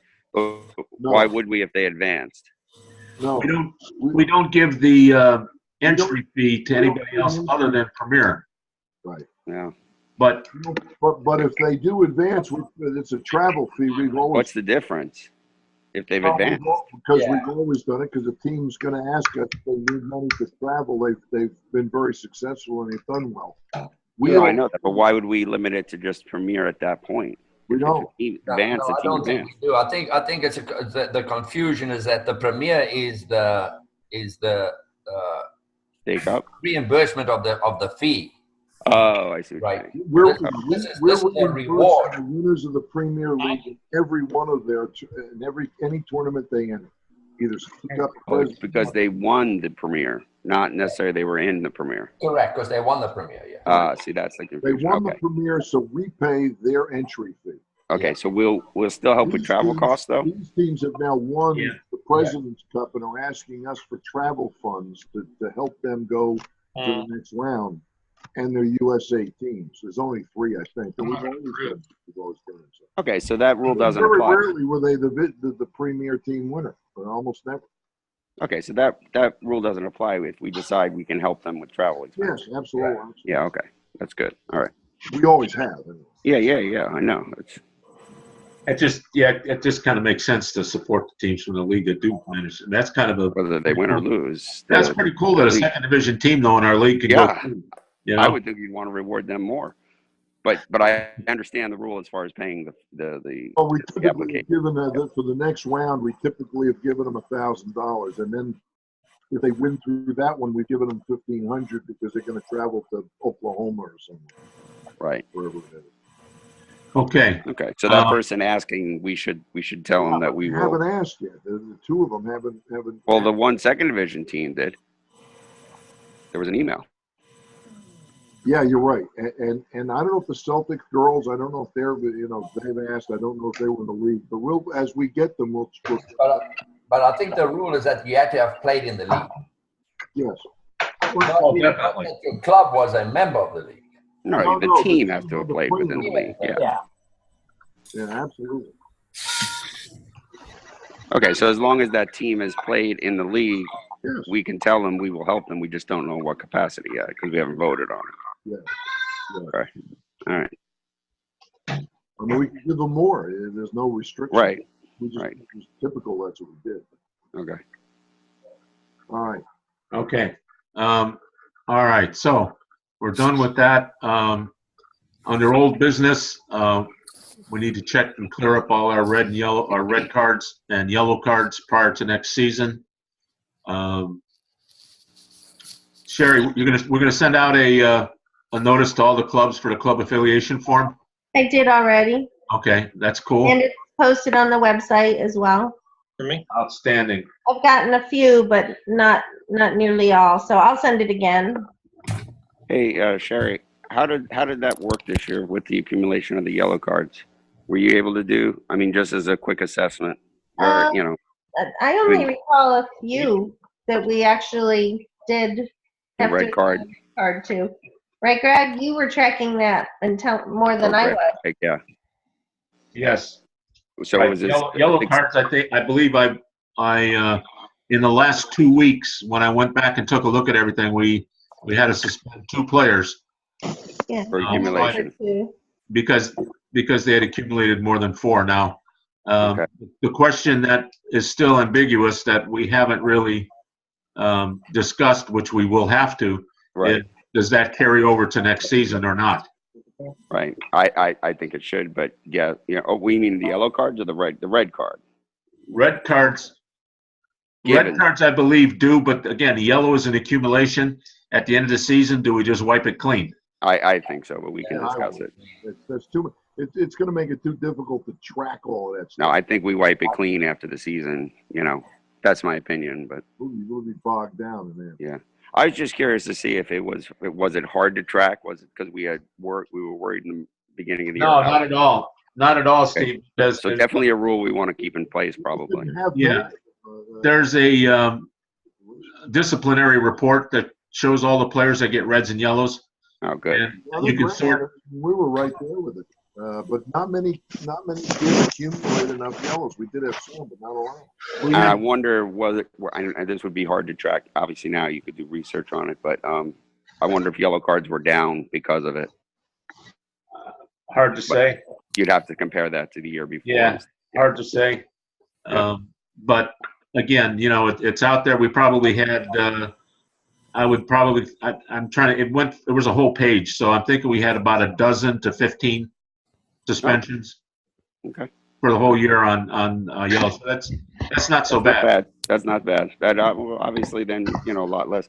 I mean, I've seen a lot. I mean, I know I haven't been at many of the meetings, but I've seen a lot less of real hardcore disciplinary things, at least from the kids anyway. Most of it is non-parametric, though. It's people's impression. Like one of the parents today say, Greg, it seems to be the behavior seems to be getting better. Good. That's an impression someone makes. I don't know if it really is or not, but you know, we're certainly doing everything we can to discourage insane behavior. Yeah. That's good. Well, I was just curious. I didn't mean to go off track, but you had mentioned cleaning up yellow and red cards. The suggestion that we shoot somebody at midfield was everybody thought that was a little too much. No, they've just taken over the insanity in high schools now. That's all. Well, but at least in high school, can't you suspend them from school? Oh yeah. I mean, for some reason it still doesn't seem to deter. But well, kids that age don't have they're not calculating what's going to happen. Yeah. Not only can you suspend them from school, you can the coach is fined. Yeah. You know, or the kid. I'm sorry, the kid is fined. Yeah. You know, and the kid has to pay it. I think you get better parental behavior at the high school for that reason. Right. Okay, so the affiliation forms are completed. New business, meeting dates and venue has been set. 7/21/18 and 8/18. Yeah, I think, Sherry, that's hard now. You got that already scheduled, right? Yes, it's booked. Okay, so we got that underway. Today we had the event to hand out the grant winners their checks. We had two $2,500 grants go out to Daniela Castro Giovanni from Braden River, Alexis Campagna from Oldsmar, and a grand each for Hannah Cardoza at Temple Terrace and Nathan Cotlin at Rangers. That's So, awesome. 3 of the kids today. Great kids. Yeah, the people we met today were fantastic. It was a win-win all the way around for the league and for the kids. Does anybody have anything for the good of the game? I do. Can I tell you something now? Yes. Okay. I'm going to give you my dates for Commissioner's Cup for next year. Whoa. Get a pen and paper. Hurry up. Wow. 5 seconds. Send us an email. 4, 3, 2. Here we go. I'm only kidding. But the 11 and 12 will play February 2nd and the 3rd. The 13th and 14th will play February 9th and 10th. February 5th, U15s and up will play on February 23rd and the 24th. And the round of 16 will be March 9th and March 10th. And our finals will be March 16th, March 17th. April 21st is Easter. And State Cup Commission finals are maybe, that's right, April 13th. Wait a minute. I thought you said the finals were 316 and I mean, for the finals between A, B, C, and D.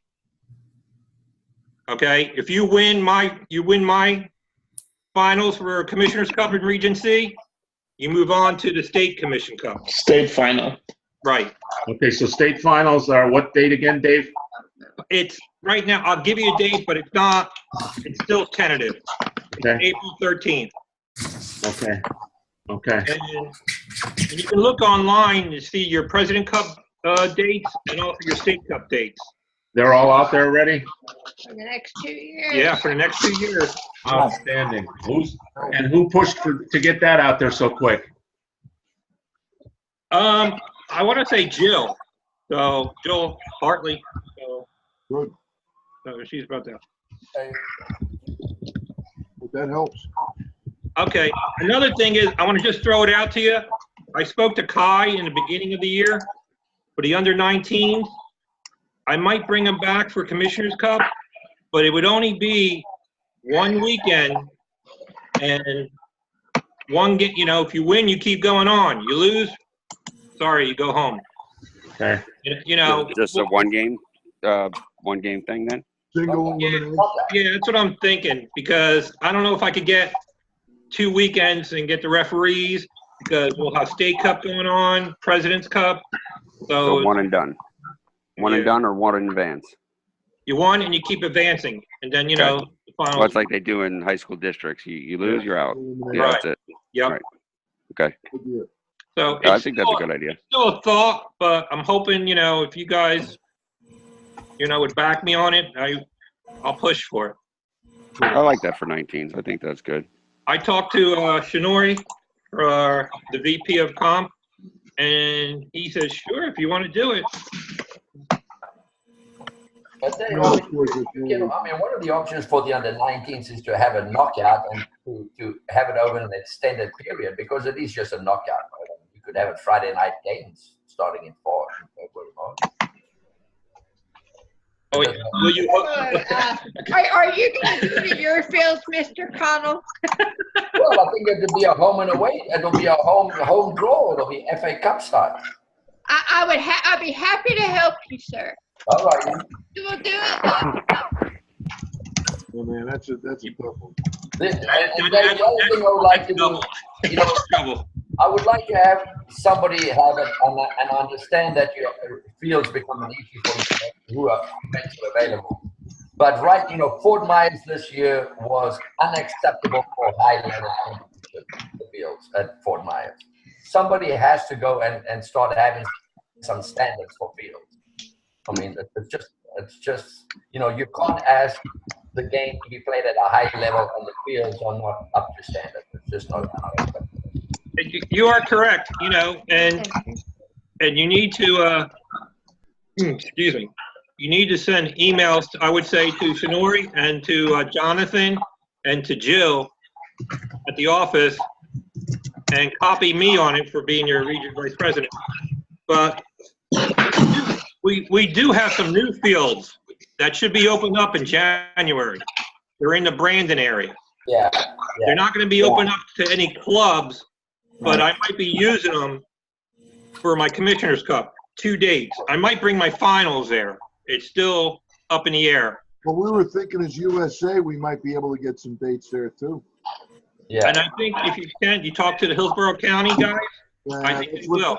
Mike and I had talked about trying to get some fill up the fields. 2 dates where we bring everybody. There, how many fields are going to be there? 15. There's 15 fields.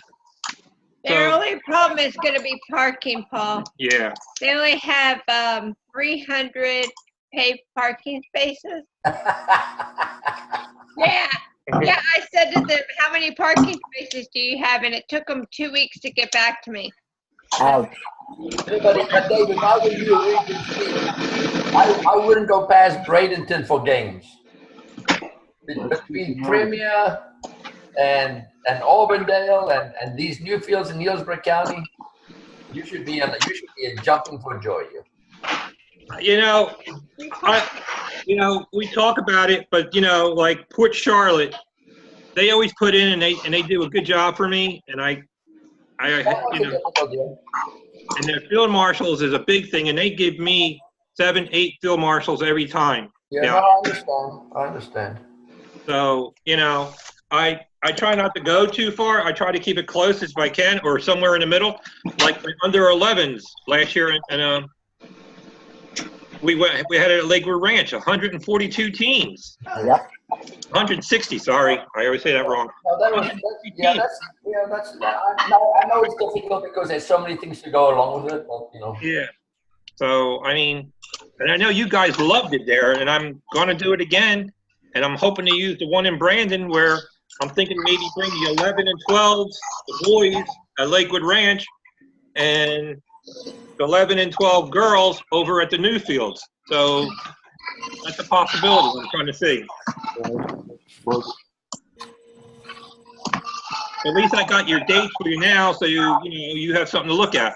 Now the festival, the 9s and 10s, I haven't picked a date yet, so it may go away because last year I only had 56 teams. So for me to do it, it's not for that big. It's not that good. But I did talk to my committee, and they're talking about maybe we do one in the north and one in the south. So where we might have more teams there. So Dave, I tell you the problem with it is it's a festival format, I know. Yeah, that's the biggest problem. Right, and that's what I have to go with. People tell me at the office, and Mike Strickle tells me all the time, you gotta do. Well, the other complaint we had from a number of clubs, Dave, is that you take your kids there and 3 or 4 clubs do nothing but recruit your players. That was another reason for not Les, your papers. Yeah, Paul, what did you say? I didn't really understand. I didn't hear it. Well, some of these, you're talking about 9s and 10s, right? Yes. We had complaints from our members that as the teams played, there were guys from some of these businesses who are approaching every player on it. They're using them to recruit their 9 and 10-year-olds to play. They feel like every time they bring them to these events, it's just a tryout for one of these business programs. And what do you call it? If you guys told me that when I was there or somebody called me up, I could have stopped it. I didn't know anything about that.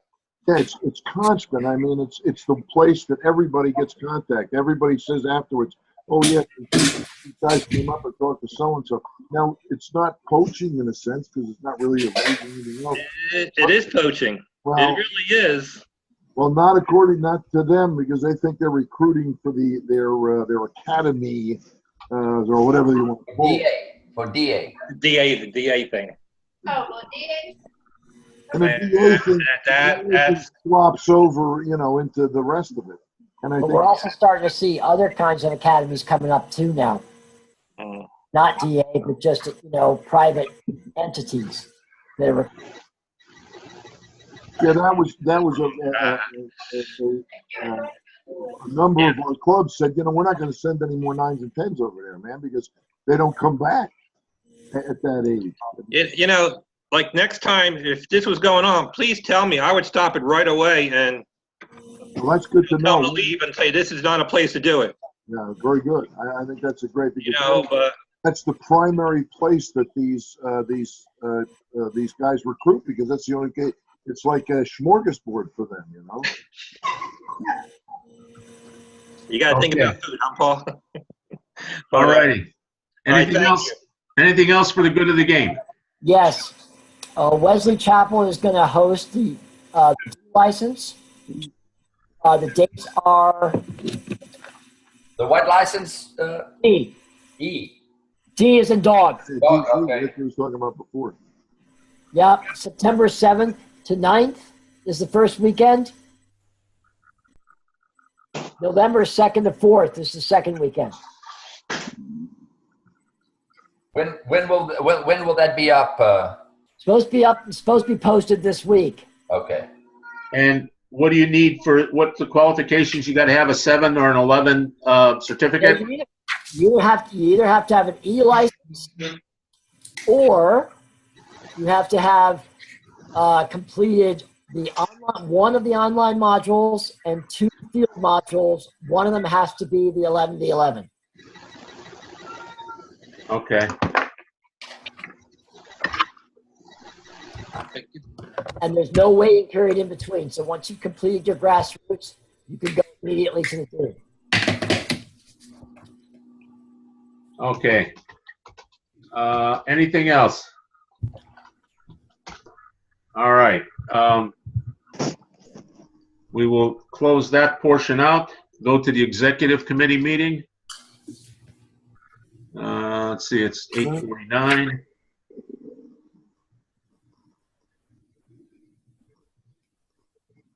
And All the minutes up there and have somebody to approve them. I gotta find them.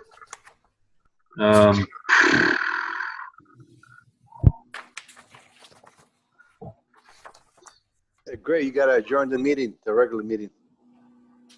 Do we have Mike, can you make a motion to adjourn the meeting? I'll make a motion to join the meeting.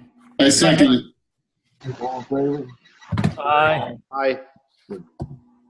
Okay, April minutes.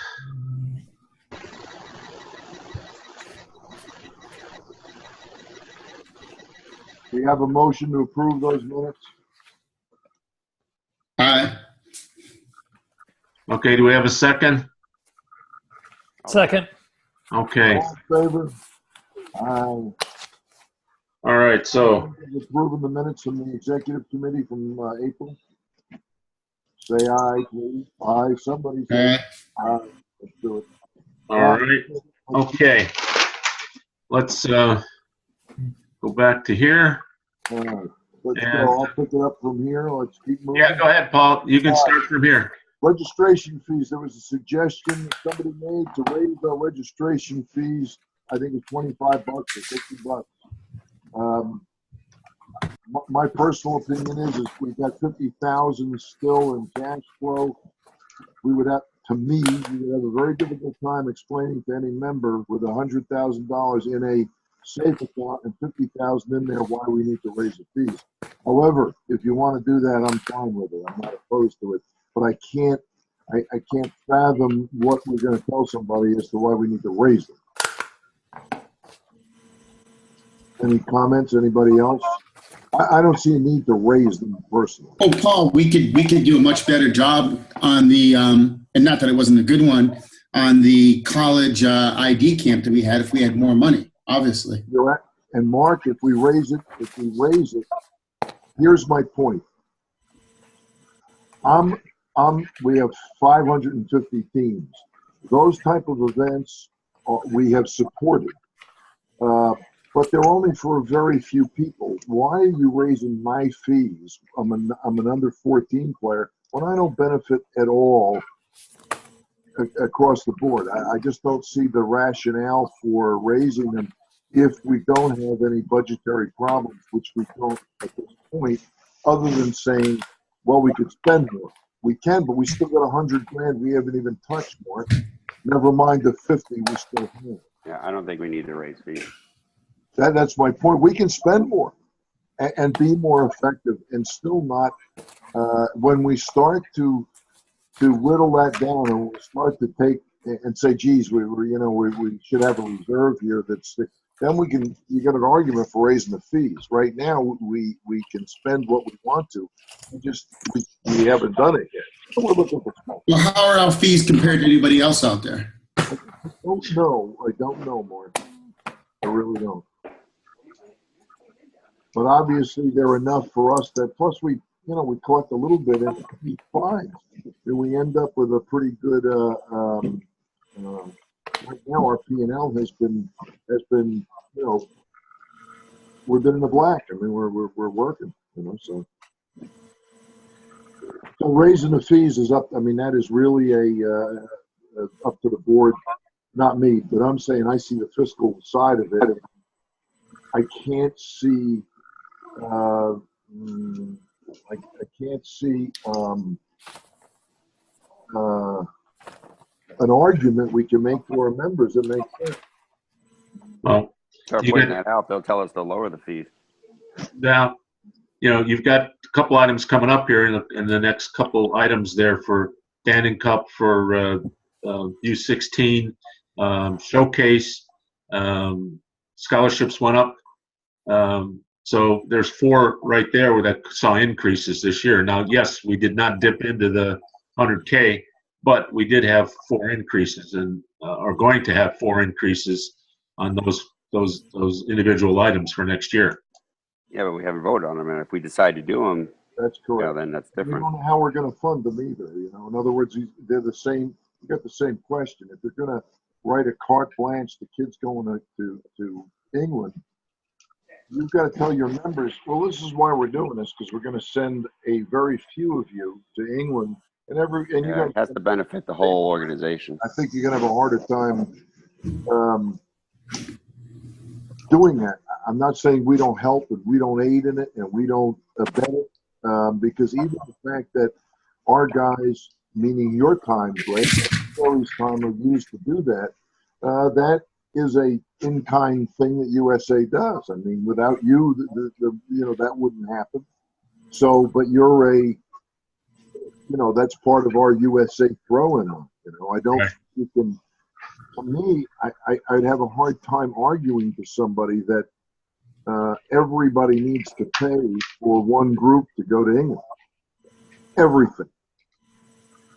If you're going to help them, you say, all right, we allot $8,000, and we say we're going to help there. We'll help rent the plane or whatever. I'm not opposed to that, but I think if you're going to have them cover the entire thing, you're going to have some difficulty selling that to every team and all 550 teams. Well, and you can't, most clubs have already budgeted, or they're in the process now of budgeting for next year. I mean, our fees are not, even if we added 25, Steve, I don't think that's the point. I understand it's not a loss, but still. You start to undermine the collection of fees when you start to extend some things to 30,000 for kids to do. Yeah, I agree. I think you start to undermine your fee structure. Well, if we had a tournament, like a showcase tournament that anybody was invited to, and we had added costs to that, would be open to any team, USA, anybody for that matter, that would be something, that you could say, all right, we have a tournament that is open to any team that wants to join, and we're going to be paying for college coaches to come, and we have to put them up. Yeah, the Dannon Cup is limited. I mean, you're not going to spend billions of dollars. You got uniforms and a couple other things, Craig. Those things are not much. The thing we did with the clubs from England coming here was good, Yeah, well, we still do it. We have plenty. We still have plenty of money. Yeah. All right. Well, forget about that. Next one, domains. When's that? That's got to be up by the 28th, Sherry. When we went to the new website, we contracted with that through Sherry, and apparently this has got to be. We got to pay this within the week. Yeah, I don't think we're in any position yet to. I don't think we're in any position yet to start to take apart our current website. Now, this is just the domain. That's just the address, right? That's not the entire Renew the address. website. Renew Not the website. It's just so we can keep USA. It's just so we can keep the USA Soccer domain. Okay, yeah, well, okay. That's easy. Yeah. Yep. Financial assistance, we discussed that earlier, am I correct? We don't have time to discuss it. It has to be paid by the 28th. No, I'm talking about the next thing. No, we need to pay the domain, Okay. Financial assistance for teams moving regional play. We're waiting for them to contact us, and the ones that did, we'll give them $1,000. We just got to make sure that they played in our league and they are going on. I think there's only 3 or 4, Greg. Does anybody think that we shouldn't do that? No, I think we should. Oh, okay. There we go. Okay. All right. Pay, travel. The 16U team to Nottingham, I think we make a budget for that and see what it is total and see what kids can pay, what we can get sponsors to pay, or what we need to pay before we write a carte blanche thing. Yeah. Agreed, folks? I agree. Agree. So the cost is $2,500. I mean, Okay. so Yeah, we're looking at something between $500 and $700 per kid. Mike says 25. that's the total cost of the. Right. Well, there's no way we can include that entire No, I cost. understand that. We don't want, and nobody would want that. Nobody would do that. It's just Sure. so whatever the league decides would just be in relationship to what it costs to go. So I think we would have been But good don't with you that. think, Mike, would you come up? Can we come up with a say? We give them, like we say, here's $8,000 to do this, and then you take that out of that, and then everybody it costs. We either raise the money, something like that. Yes. That's how we should do it. So if we get a total budget, we'll either email. When do we have to have this done, Mike? When do we have to? No, I mean, look, all this has to be, planned from the first time we have a meeting with. So we're talking about next summer. Yes, correct. Next Well, summer. you got it, but that's got to be those payments got to start coming in by November of this year for airfare. That's okay. We've got time, but I think we've got a format, unless somebody doesn't want to do it, that we devote a certain amount of funds to help that because it's a great thing for the kids, but not pick up the tab. No, we should never pick up the tab. Never. No. But I think we can. Don't you think it's proper we offset it? Yes. Reggie, your team's going to come over from England this year? I got 3 teams coming over from Liverpool. Okay, so we'll have that too, right? Well, yeah, but that's going to be whatever we can help out with. That is only going to be in paperwork and referees. Really? Didn't we put food out and stuff like that last time? Yeah, Mike's club homestayed every kid. Oh, okay. So, and their staff paid for their own hotel fees. Okay, very good. All right. Yeah, I think that's. But I think that we'll come up with an amount as part of the budget and agree on it and say, hey, we'll cover. Well, one of the dinners, there's a couple dinners that need to be put on after the matches, so that can go for that. But that one's. I mean, that's not a $10,000 or $5,000. No, heavens no. You're looking at 54 kids coming over, a total of 60 with staff. So, even if you went $10 a head on a dinner, you're looking at $6,000 too. So it's the same. Yeah. Whatever it is, it is. It's not right. The next item, you're correct. The Dannon Cup team is just uniforms and time to train that team and get it into and get the paperwork paid to play in another league. The way Mike had was looking at the bylaws for that that deal, and it has to be a team. It can't be an all-star team picked from all over the country. It's got to be a team that's playing together. That's more difficult. Well, no, not really. We secondarily, like we did the first year, we secondarily register them. USA, we'll make that happen. Yeah, then we put them in.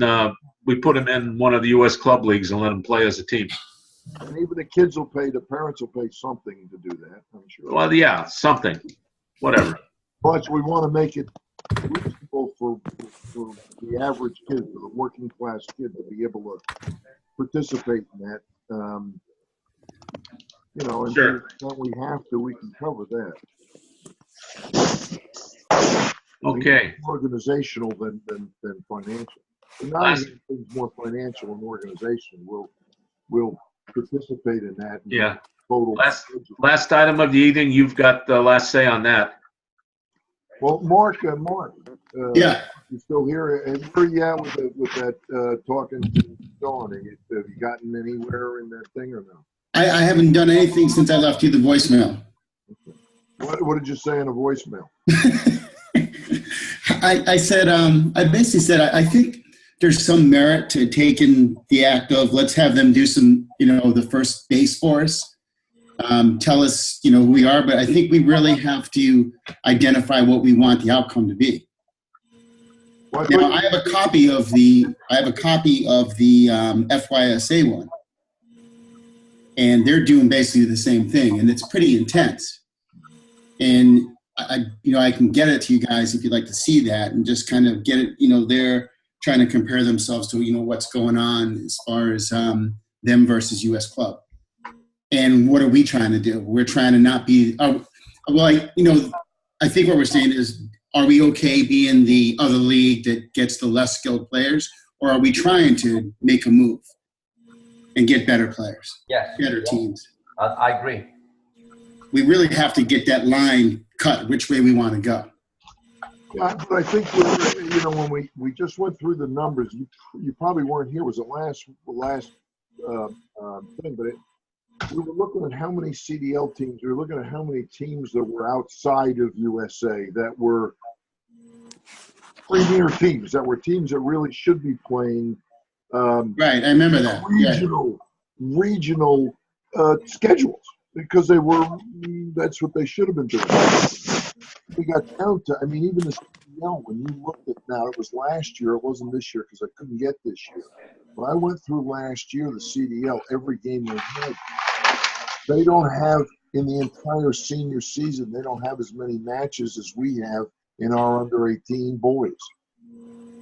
So when you get the size and the breadth of this thing, you really are dealing with a very, very small amount of games played. And it makes you wonder, what we're trying to do if that is the case. In other words, how many teams in an area really should not play in the league, in your opinion? Not playing what? It depends on what the CDL's purpose is at this point. The CDL's purpose when we looked at the CDL, Steve, it was only last year. I couldn't get this year, but I looked last year. I took the senior season. You take all the wins and losses, take all the teams, divide by 2, and that's how many matches that senior CDL would have. It was less matches in total. It was less matches. They only played like eight matches. Well, I think Kai said you only have to play like 3 or 4 games to qualify. That's what I'm saying. So we're looking to emulate a league that plays. We don't want to emulate anything. We just want to emulate. But we're looking at their format. Their format has 1/15 of the matches that we have. And the point is that the majority of their teams that are at their lower levels, whatever you want to call that, if the CDL, if you think back to the day and when that was started, it was supposed to be for elite clubs, because they didn't want to have to listen to what we were telling them and stuff, and it was supposed to be only for first division type premier teams. Now they've expanded it out to second and third division. It's no different than us. Okay, the difference is that they're now, I think, in just direct competition, just because you know they're going on, and I know because I'm in a CDL club now, they're just going on their name. I mean, that's all. They're going on their name.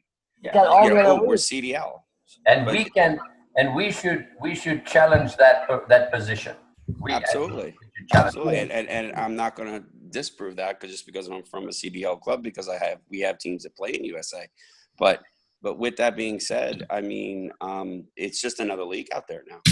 To me, from what I see, and I'm not directly involved in the competitive side of it, is that, you know, I would love to compare apples to their apples or their oranges and say, what are we not doing that they're doing that's making them look better? Is it just the club's names because it's TBU Yeah, oh, no. and Clearwater? That's what this the marketing proposal thing Right, but is attempting to get at, if it can. correct. But But do we need to spend that money, or do we just need to do our research and say, okay, and then start discussing how do we, you know, when you're competing with a product, what do? You try to offer the same product if it's better.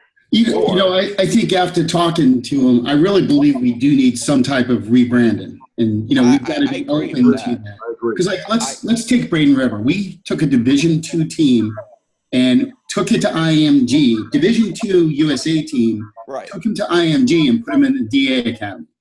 Right. So, what do you think happened with those guys? They tied one game, and it was like the biggest victory ever for us. Oh, absolutely. Right. So, how do we? It would have been the biggest victory. Yeah, so you know, and these poor kids are traveling all around the country, not the country, but, you know, they're traveling all around. So how do we make USA more desirable for them, you know, and how they do that? And I don't think we can do it on our own. The problem is, and I was the first person to say, I hate kind of spending that kind of money for the research and all this, but I did like Paul's way where he goes, let's take it a step, and a step. And at each step we can go, no. But here's the problem we're dealing with. Okay, how many USA teams can qualify? What is the teams like TBU and or teams, I should say clubs, that TBU and Clearwater have? They have DA, they have ENCL. They're not FISA affiliated. They have access to that. Okay, so the problem is that everybody wants access to that, and they sell it. You know, that's what they use as their selling point. And then when they don't, you know, so everybody says, oh, I want to be on the ECNL team. I want to be on the NPL. I want to be on this. I want to be on that. Okay, well, guess what? You're not, but you know what? We'll put you on the next team down, which is just as good because we play in CDL.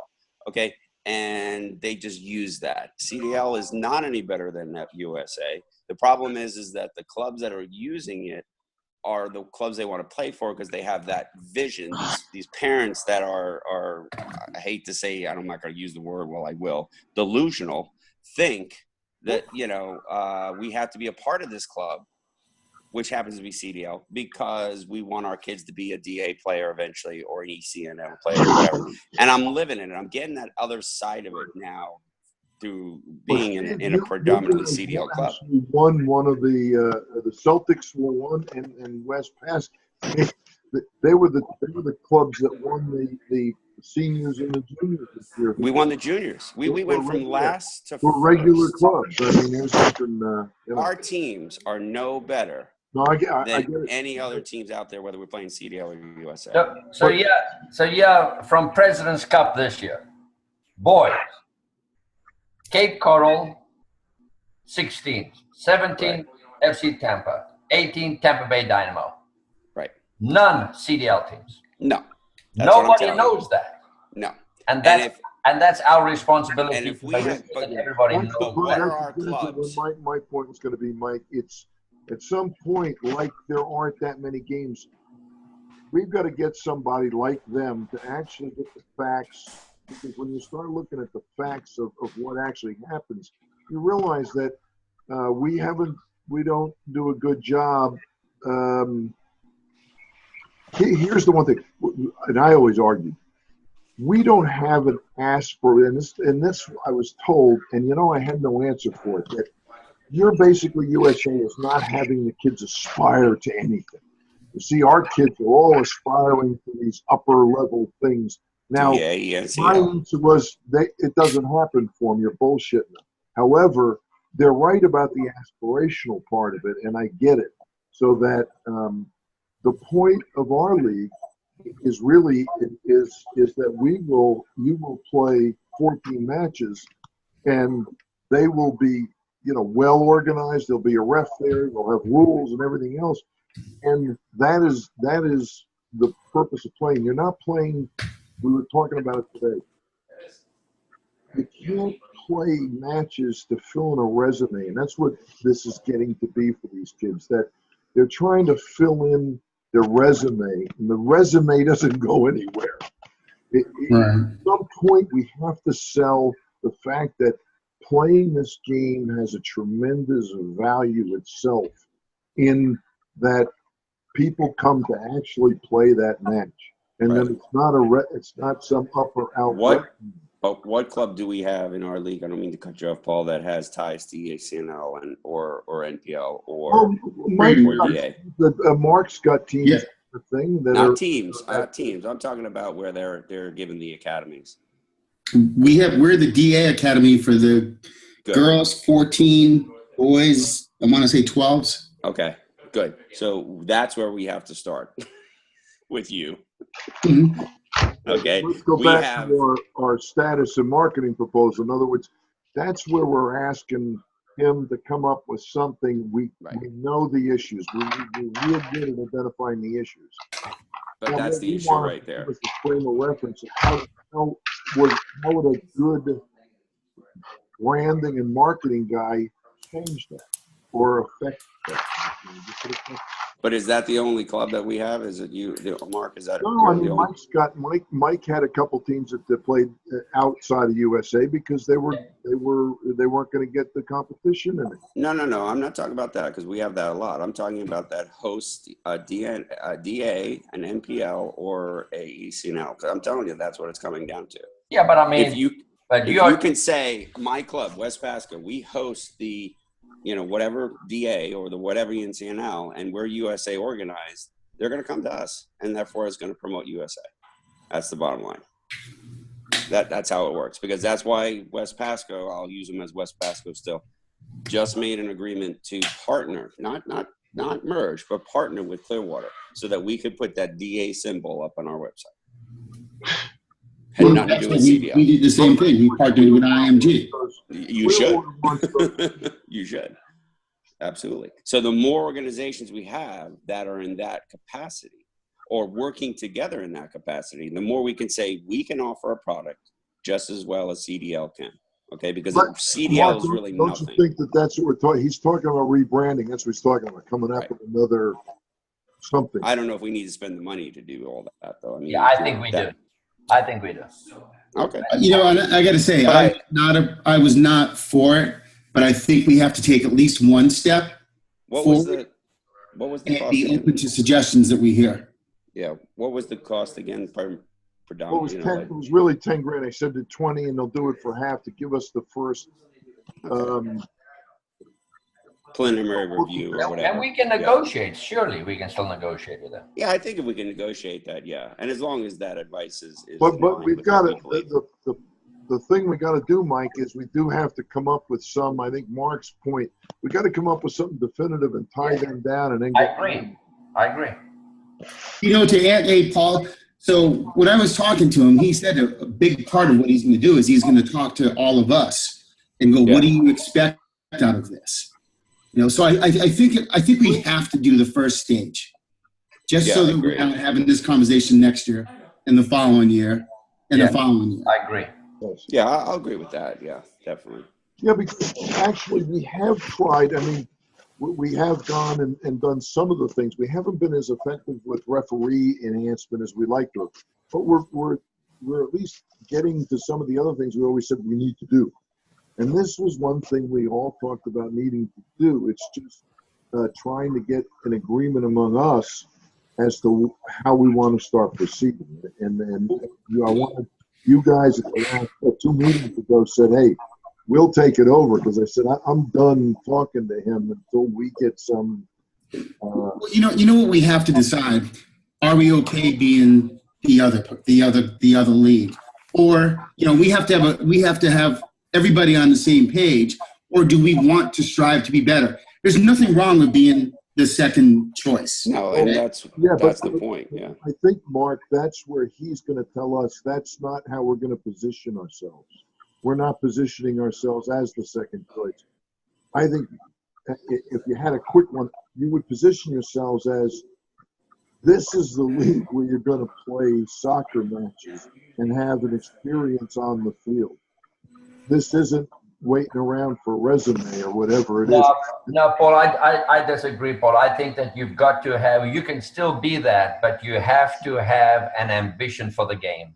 Because if you don't have an ambition for the game, then I mean, West Pasco is doing, what they are doing is just smoke and mirrors. I'll agree it is, yeah. But everybody is, I mean, look I understand that, but we have to get in the smoke and mirror business ourselves. We do. Otherwise, That's what I'm saying, Mike. You're right. Otherwise, we might as well just close shop at 12 years old, 13 years old. Yeah, because that's what's going to happen. You hit the nail on the head, Mike, and that's exactly what I was saying. But what when I'm you saying look, is that we when have to we're find talking those about smoke and mirrors. this, and we go back to looking at the facts of the leagues, we've got all the play. We've got most of the teams 14s, 15s, 16s, 17, 18. But people don't look at that. They look I was at going to say, so why? My point is, if we have 70% of the kids playing in our league at those ages, but to parents, they're what do we want? teams. Do we want the other 30%? Is that what we want to do? Yes. So we want them all. But there's going to be some, I mean, the teams that like Mike's under 17 team, they shouldn't come back to our league. The best teams at Mark's place. No, but we came out of your league. But Mike, you're not playing in CDL, right? No, but he's playing FPSL. He's got. That's a whole different ball game. We're talking our biggest competition that we are going against is CDL. We're not going to be able to compete with ECNL or NPL or FSPL. But Steve, if you look at the numbers, the entire CDL senior season was. But Paul, it's not about the game, Paul. It's the perception. It's the perception that these parents have. The perception we fight in. We are a secondary league. Matches. In other words, do we want? But they don't know that. The parents don't know that. They don't care. The parents have no idea. Where can we send their kid? Matches, right, Mike? But parents have no idea all they know is the acronym CDL. CDL. They hear from everybody else. That's right, because it's got nothing to do with the game. It's got nothing, and we are not telling them that the quality of the game at USA or the new branded whatever we come up is better than CDL. Right, because CDL is tied with ECNL, DA, and other things well, they're not even that. We cannot offer. Yeah, but Celtic is not connected to any of that, but they play in CDL for the. But CDL is connected to that. Well, CDL is not. I mean, CDL is they're going to lead their players to Clearwater Charge. Sure. That's what you're saying. But. Yeah, that's a good point. But sure, but that's what I'm saying is that CDL has the notion that if you're in a CDL league, it's a better league because they have associations with DA, ECNL, NPL. Right. We have one club, Braden River, which is great, that can say that. I disagree that the parents are thinking CDL to ECNL. I disagree with that. I think you think CDL just CDL period. Yeah, I just think it's CDL. Yeah, you might. Yeah, you could be right. Years of cachet. That's only cachet, buddy. Yes, I agree. Yeah.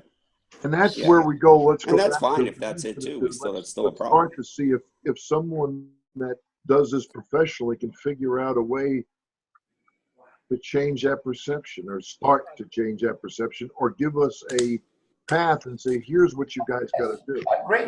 Yeah. I really believe though, and I do really like what you came up with is let's do stage one. Okay. And then we all have to agree, because it might get expensive and we all have to agree, okay, so what we have seen from stage one, which is the discovery stage, let's go another stage or not. Yeah. Okay. But that is correct. But if we're just going to decide if we decide as an organization that we're just going to be that second tier type of club, then we don't need a marketing thing because we already have established that. We've already established that we're a second rate. Yeah, right. We don't need someone to tell us that if that's what we're going to do. We don't need someone to market that. We've already at least have that. What I'm saying is if we want to be aggressive and be the better than the CDL, then yes, then I think it's worth going. I agree. Yeah. I think we've got to believe that we have value, and we've got to get that message out to the people that play soccer in the area that we have value. Correct. And when you are establishing value, one of the things you do is you use the resources available to you to come up with a different perspective than the one we already have. Well, I think, Richard, hey, Mike, who was the fellow that we talked to from Alabama? I mean, he was really sharp. What was that guy's name? Rocky said one thing when we were meeting that was really stayed with me, and he said, where do the parents get their impression of what they're part of? From the coach. From the coaches. The clubs, we have 33 teams or whatever, but we also have the coaches that are saying that's second rate. And we've got to kind of get away from. Well, that's right. But his point was they're getting their information from that coach. We've got to give that coach some reason through this to say, this league, we're going to get 14 matches and you're going to play, infinitely more soccer and be better at the end of it than you will in any other league. It's not that amount of matches, it's who the matches are against. Yeah. Well, we've got to find a way to package that to make some sense out of it. And that's where I think we go, you want me to get back involved or do you want to handle this more? Well, look, even CDL is lying to themselves. Absolutely. They are lying to themselves, absolutely. Their coaches are lying to themselves. Yes, they are. That's true. And because they lying to themselves, and our coaches in our league believe the lies, we fight. We say, well, no shit, it doesn't make any difference. The game is about playing the game and teaching the game. We just got to educate everybody that there's a value behind it. And how do you educate them? We can force feed them. Well, like CDL does. That's where these guys feel about who we are. Guys can come up with something, or they don't. We see how there's no hope. We have to find a way to expose the truth. Yes, correct. That's what we have to do. Because I had a couple of parents that came over, and even though it was CDL to CDL, we had a couple of parents, and I know because I talked to them personally, that said they're done with TBU because we're sick of them having another coach for every team every time, and the only ones they really care about are their first division teams. Bam. Okay, that's why we're sick of them, and that's what they're doing is that they're selling their first division teams, that everybody has a shot at making that. And they're better than USA's first division teams. Well, and then when they don't make the first division team, they say, well, you might have a chance to play in our second division team. And they get sucked in by the name. We have to give them a reason to say that our first division teams are just as good as their first division teams. And you just brought up an example because if they are just going from a CDL club to a CDL club because they've given USA. Correct. No, because the perception that the USA. And even with that, they haven't gone to USA. They went from a different CDL club. And they wanted to make sure that we cared about all of our teams, not just our first division teams. And of course, we do. Mike, was that under 17 team you played from TBU their best 17? Yes. So that has to be exposed somehow. Somehow that has to be out there, whether it's social media, saying, I don't want to get into a fighting war or a word war. No. Why not? I mean, they do it to us all the time. Exactly. We put it out on Twitter that, I get some teenagers to do it. They love to bully other people, the bottom line is we have to say that, congratulations to the non-CDL team that, beat the CDL team or whatever it is, but that has to be changed. That we have to slowly but surely expose the truth of what truly CDL is. And whether we need a marketing company to do that or not, I don't know. But have we beat this up enough? Yeah. But how are we going to proceed? Do you want me to get back involved with him, or Mark? Do you want to continue to be our point man on this? Well, I just had a conversation with him, but I mean, if you guys want to go to the next stage, but I think there's some discussion still left here because not everybody wants to go to the next stage, first stage. What is the first stage? I think the first stage. What are they doing? The first stage is really a discovery phase. Of who we are. Well, he gave us a proposal, Steve, that we explored. It was they were going to do the website, and they're going to do this, and they're going to do that. But what he proposed first was to assess. He said it was $20,000 they were going to assess. They were going to put out. They were going to take some. They were going to use SurveyMonkey to take surveys. And he said, and we'll cut that in half, and we'll do it for 10. Now they're doing it for 10 because we would have given them the rest. Without it, they might not be happy with 10. But that first thing that they proposed really is of value, I think, for us. We will learn more from that than anything else they proposed in that proposal, and then we might learn where we can go. Okay, so the first is like you just said. Okay, so the first is to learn what the perception is out We there. have the proposal was out there, Mark. I don't know, Steve. I don't know why you did get it somewhere. And, I probably did, yeah. I mean, because we all read it, and it was too much. I mean, it was like $80,000 or $70,000. yeah, well, that's the first one I heard of. Most of it I was was stuff like, whoa, yeah. Most of it was things we didn't need. We don't need them doing all our Twitter and website stuff and everything else. If we find we do, then we figure out what that's worth to us. Yeah, okay. I'm not so sure that's where we're going to end up. We're going to end up with. I think it's kind of strange that FYSA is in the exact same position as us. They seem to be the second player now.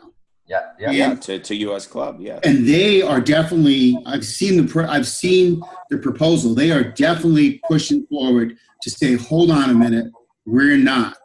And I think we kind of have to at least have that in our mind and go, hey, we're not, and this is why. And I don't know if us combined can get that message out. I think we need someone who's in the industry to do that. But if we don't do anything, and I think we've all seen it, the teams and players will go play second, third division CDL, and our numbers will just become recreation style numbers. Right.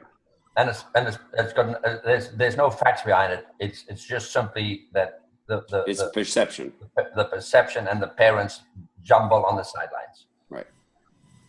Right, and the clubs that are involved are these clubs that are also being supported by the Rowdies, being given the DA from the from the federation, and that's all they see. I'm sorry, but that's all they see. Yeah, that's all they see. You're right. I'm sorry, but yeah, I mean, I'm not opposed to the marketing piece. I do believe we could still fight it, but I still believe that like I said, somehow we just have to get the truth out there that 99% of the kids in this state are not going on. That's correct. and we tried to do that through you in the seminar with Renee's, and but again, we have to find a way to expose the truth to parents. It's non-aspirational. But I think we don't have to be the people saying that 99% of the players. No, exactly, Mark. That's why you say, here's what we want to do, and we don't want to do it this way. We don't want to be the Eeyores of the thing saying, well, your kids are really no good and you're not going to play anywhere. Because the 14-year-old parent the parent of the 14-year-old doesn't believe that. They'll find out when they're 18 and that's true. So if you really think about what we're talking about here, so CDL has just force-fed people this perception that they're better than us. Only because of the way they started, right? And we can very well do the same to them. Absolutely.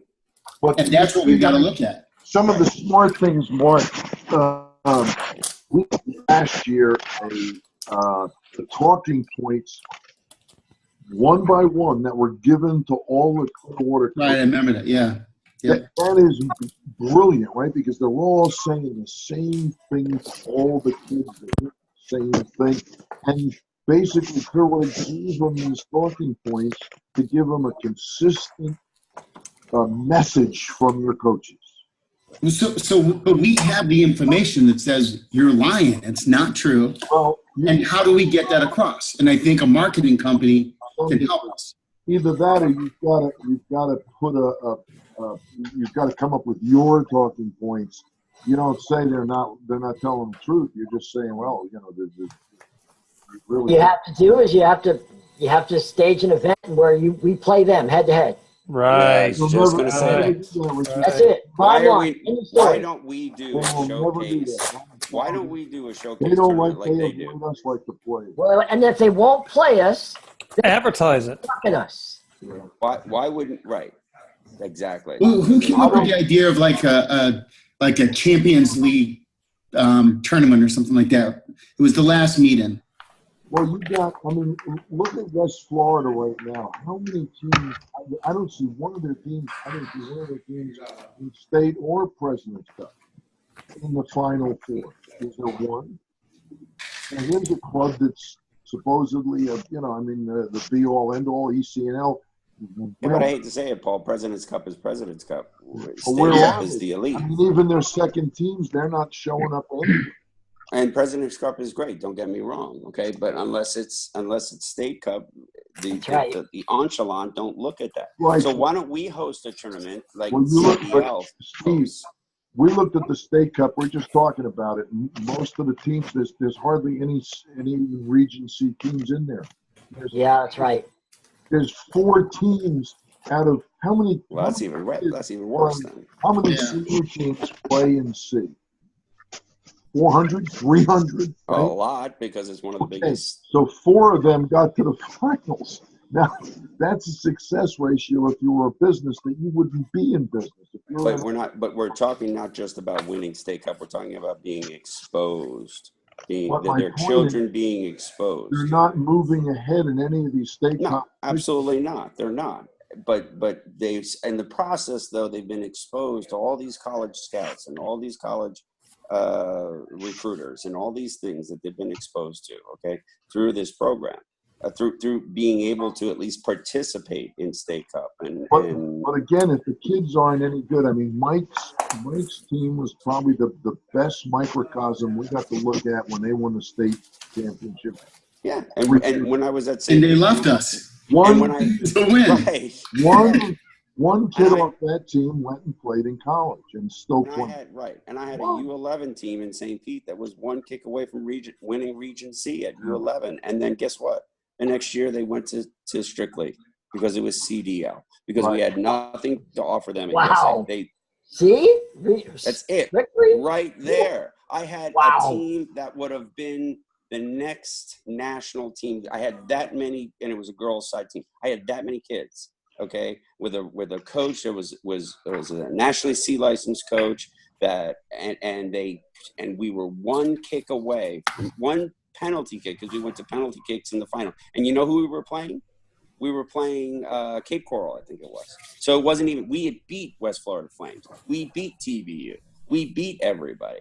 And they still left us because they said, what does USA have to offer? And I told them, I don't know. But what does CDL have to offer? They have more exposure. So we're going to go over there. Well, guess what? At 12? At 12. Holy smokes. The team at that level may not be right for USA.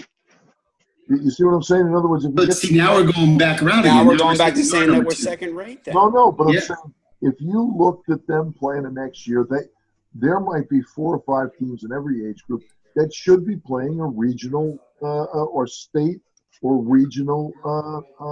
They did not feel like they were going to be challenged in USA. They did not feel like they were going to be challenged. That's why they left. They went to Strictly. Come on. Oh my God. They didn't even go to. I'm not trying to denounce anybody, but they went to Strictly. And guess what? The team is now just the following. And I told them, don't do it. Don't do it. You'll regret it. You'll regret it. You regret it. Okay. And they did. And guess what? 1 year later, the guy that headed the thing up came to me and said, I'm sorry. You were right. Because the 2 of them then ended up going down to Brandon. A couple of them went over to TBU, and the rest of the kids don't even play soccer anymore. Yeah. And this had everything to do with not the kids, but the parents. It always does. Okay, and this is a true story. And we were at Disney. We were at Disney at the end of the season, and the kids had not even known this was going to happen. This was strictly a parent decision. My buddy, who is not even involved in soccer, but watches he gets on those sites where they discuss, all the things that happen. He called me right before we went to the tournament and said, what's this? Your team's going to Strictly. And I said, what the heck are you talking about? Okay. So then I confronted the team manager, who was supposedly a buddy of mine. Yeah, I confronted not a buddy of mine, but he was, you know, in good relations with me. I said, what's this you going to Strictly? He said, well, we didn't want to say anything prior to because we didn't want to, you know, just have it be a distraction for the kids. I said, well, you're going to tell them before the end of this tournament. Okay. Because if you don't, I will. And they told him right before the final. And I watched kids cry. Like, why are we doing this? This is stupid. We have a great team here together and we're moving Steve, together. if I may break in, so Mark, do we feel, I'll follow up with an email to everybody. If we feel like we want to go forward. I say, well, let's take a vote. I say let's try it. Or do you want? If we're gonna attack CDL and go for it, then yes, I agree to do it. Let's see what they say. Or let's guide them into what we want to do. Yes. We want to be better than CDL. Let's see If we want to be better than CDL, let's see how they propose that we get. Tell us how we can do that. Now I like that. We want to be better than CDL. You get us there. You tell us how you're gonna do that. Because that's what marketers are about. They're about positioning. That's worth $10,000. Not Yes. for them to tell us we're second rate. Don't worry about it. You're never gonna. We don't care about that. We want to know how to. We want to know how to position ourselves better based on facts that they can help us with. You guarantee us within a couple of years we will have a better name than CDL, and we will take Given that we know that the coaches are the guys delivering the message. Well, I think some things have to be decided. So maybe we're going to end up with the talking points for all of our clubs to give to their coaches. That's what we have to do. That's what we have to do. That has to be part of it, no matter what. Well, one rule is that's that what I'm saying. Stuff like that. Take to them.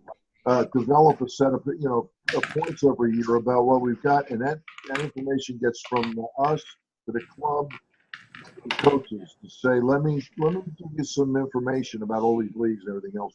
Well, you have to. One thing you have to do is you have to separate your identity. You cannot allow CDL teams to play in your premier divisions. We cannot do that. That's probably a very good point. Well, they're going to come. They're going to come back not as those teams, but some of these clubs. We're talking about the three businesses right now in our area. Some of them may end up coming back to USA because some of these leagues are not going to work well for them. Mark, your guys are a good example. What would that team that tied one match all that year, are they going to go back into the system they were in? They're going back in again, believe it or not. Absolutely, because it's CDL. No, he's talking about the academy. Yeah. All the same kids.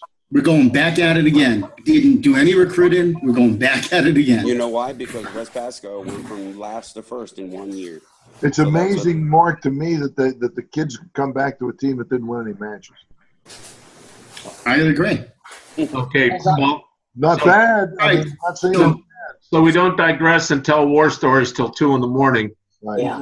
Well, let's go forward with the intent of we are better than CDL. Tell us how to do it. And tell us how to do that. If I get a consensus, Mark, do you want to do that, or do you want me to do it now? I mean, I don't have a relationship with the guy, but I'll do it. If you want to do it, that's better. I'm fine you do it. I'm fine somebody else taking that ball and running with it if you feel comfortable doing it. Oh, I feel comfortable doing it, yeah. Is that the feeling we have? We want to be better than CDL. Tell us how to do it. Absolutely. Otherwise, there's no reason. Okay. With them and say, look, let's start the process. And let's see what we got to do. What are the costs? What are we going to do? What's the outline of the work? And then let him make a presentation to us and convince us. Well, he has. He's been Now that we made this decision is what I'm saying. Motion to adjourn. All right. Aye. Aye. I'll second it. Second. All right. Third. All right. I'll call him tomorrow. Perfect. All right. Outstanding. Thanks, everybody. Yep. All right. Cheers. Good evening. Good evening. Okay. Good night, guys. Okay, where's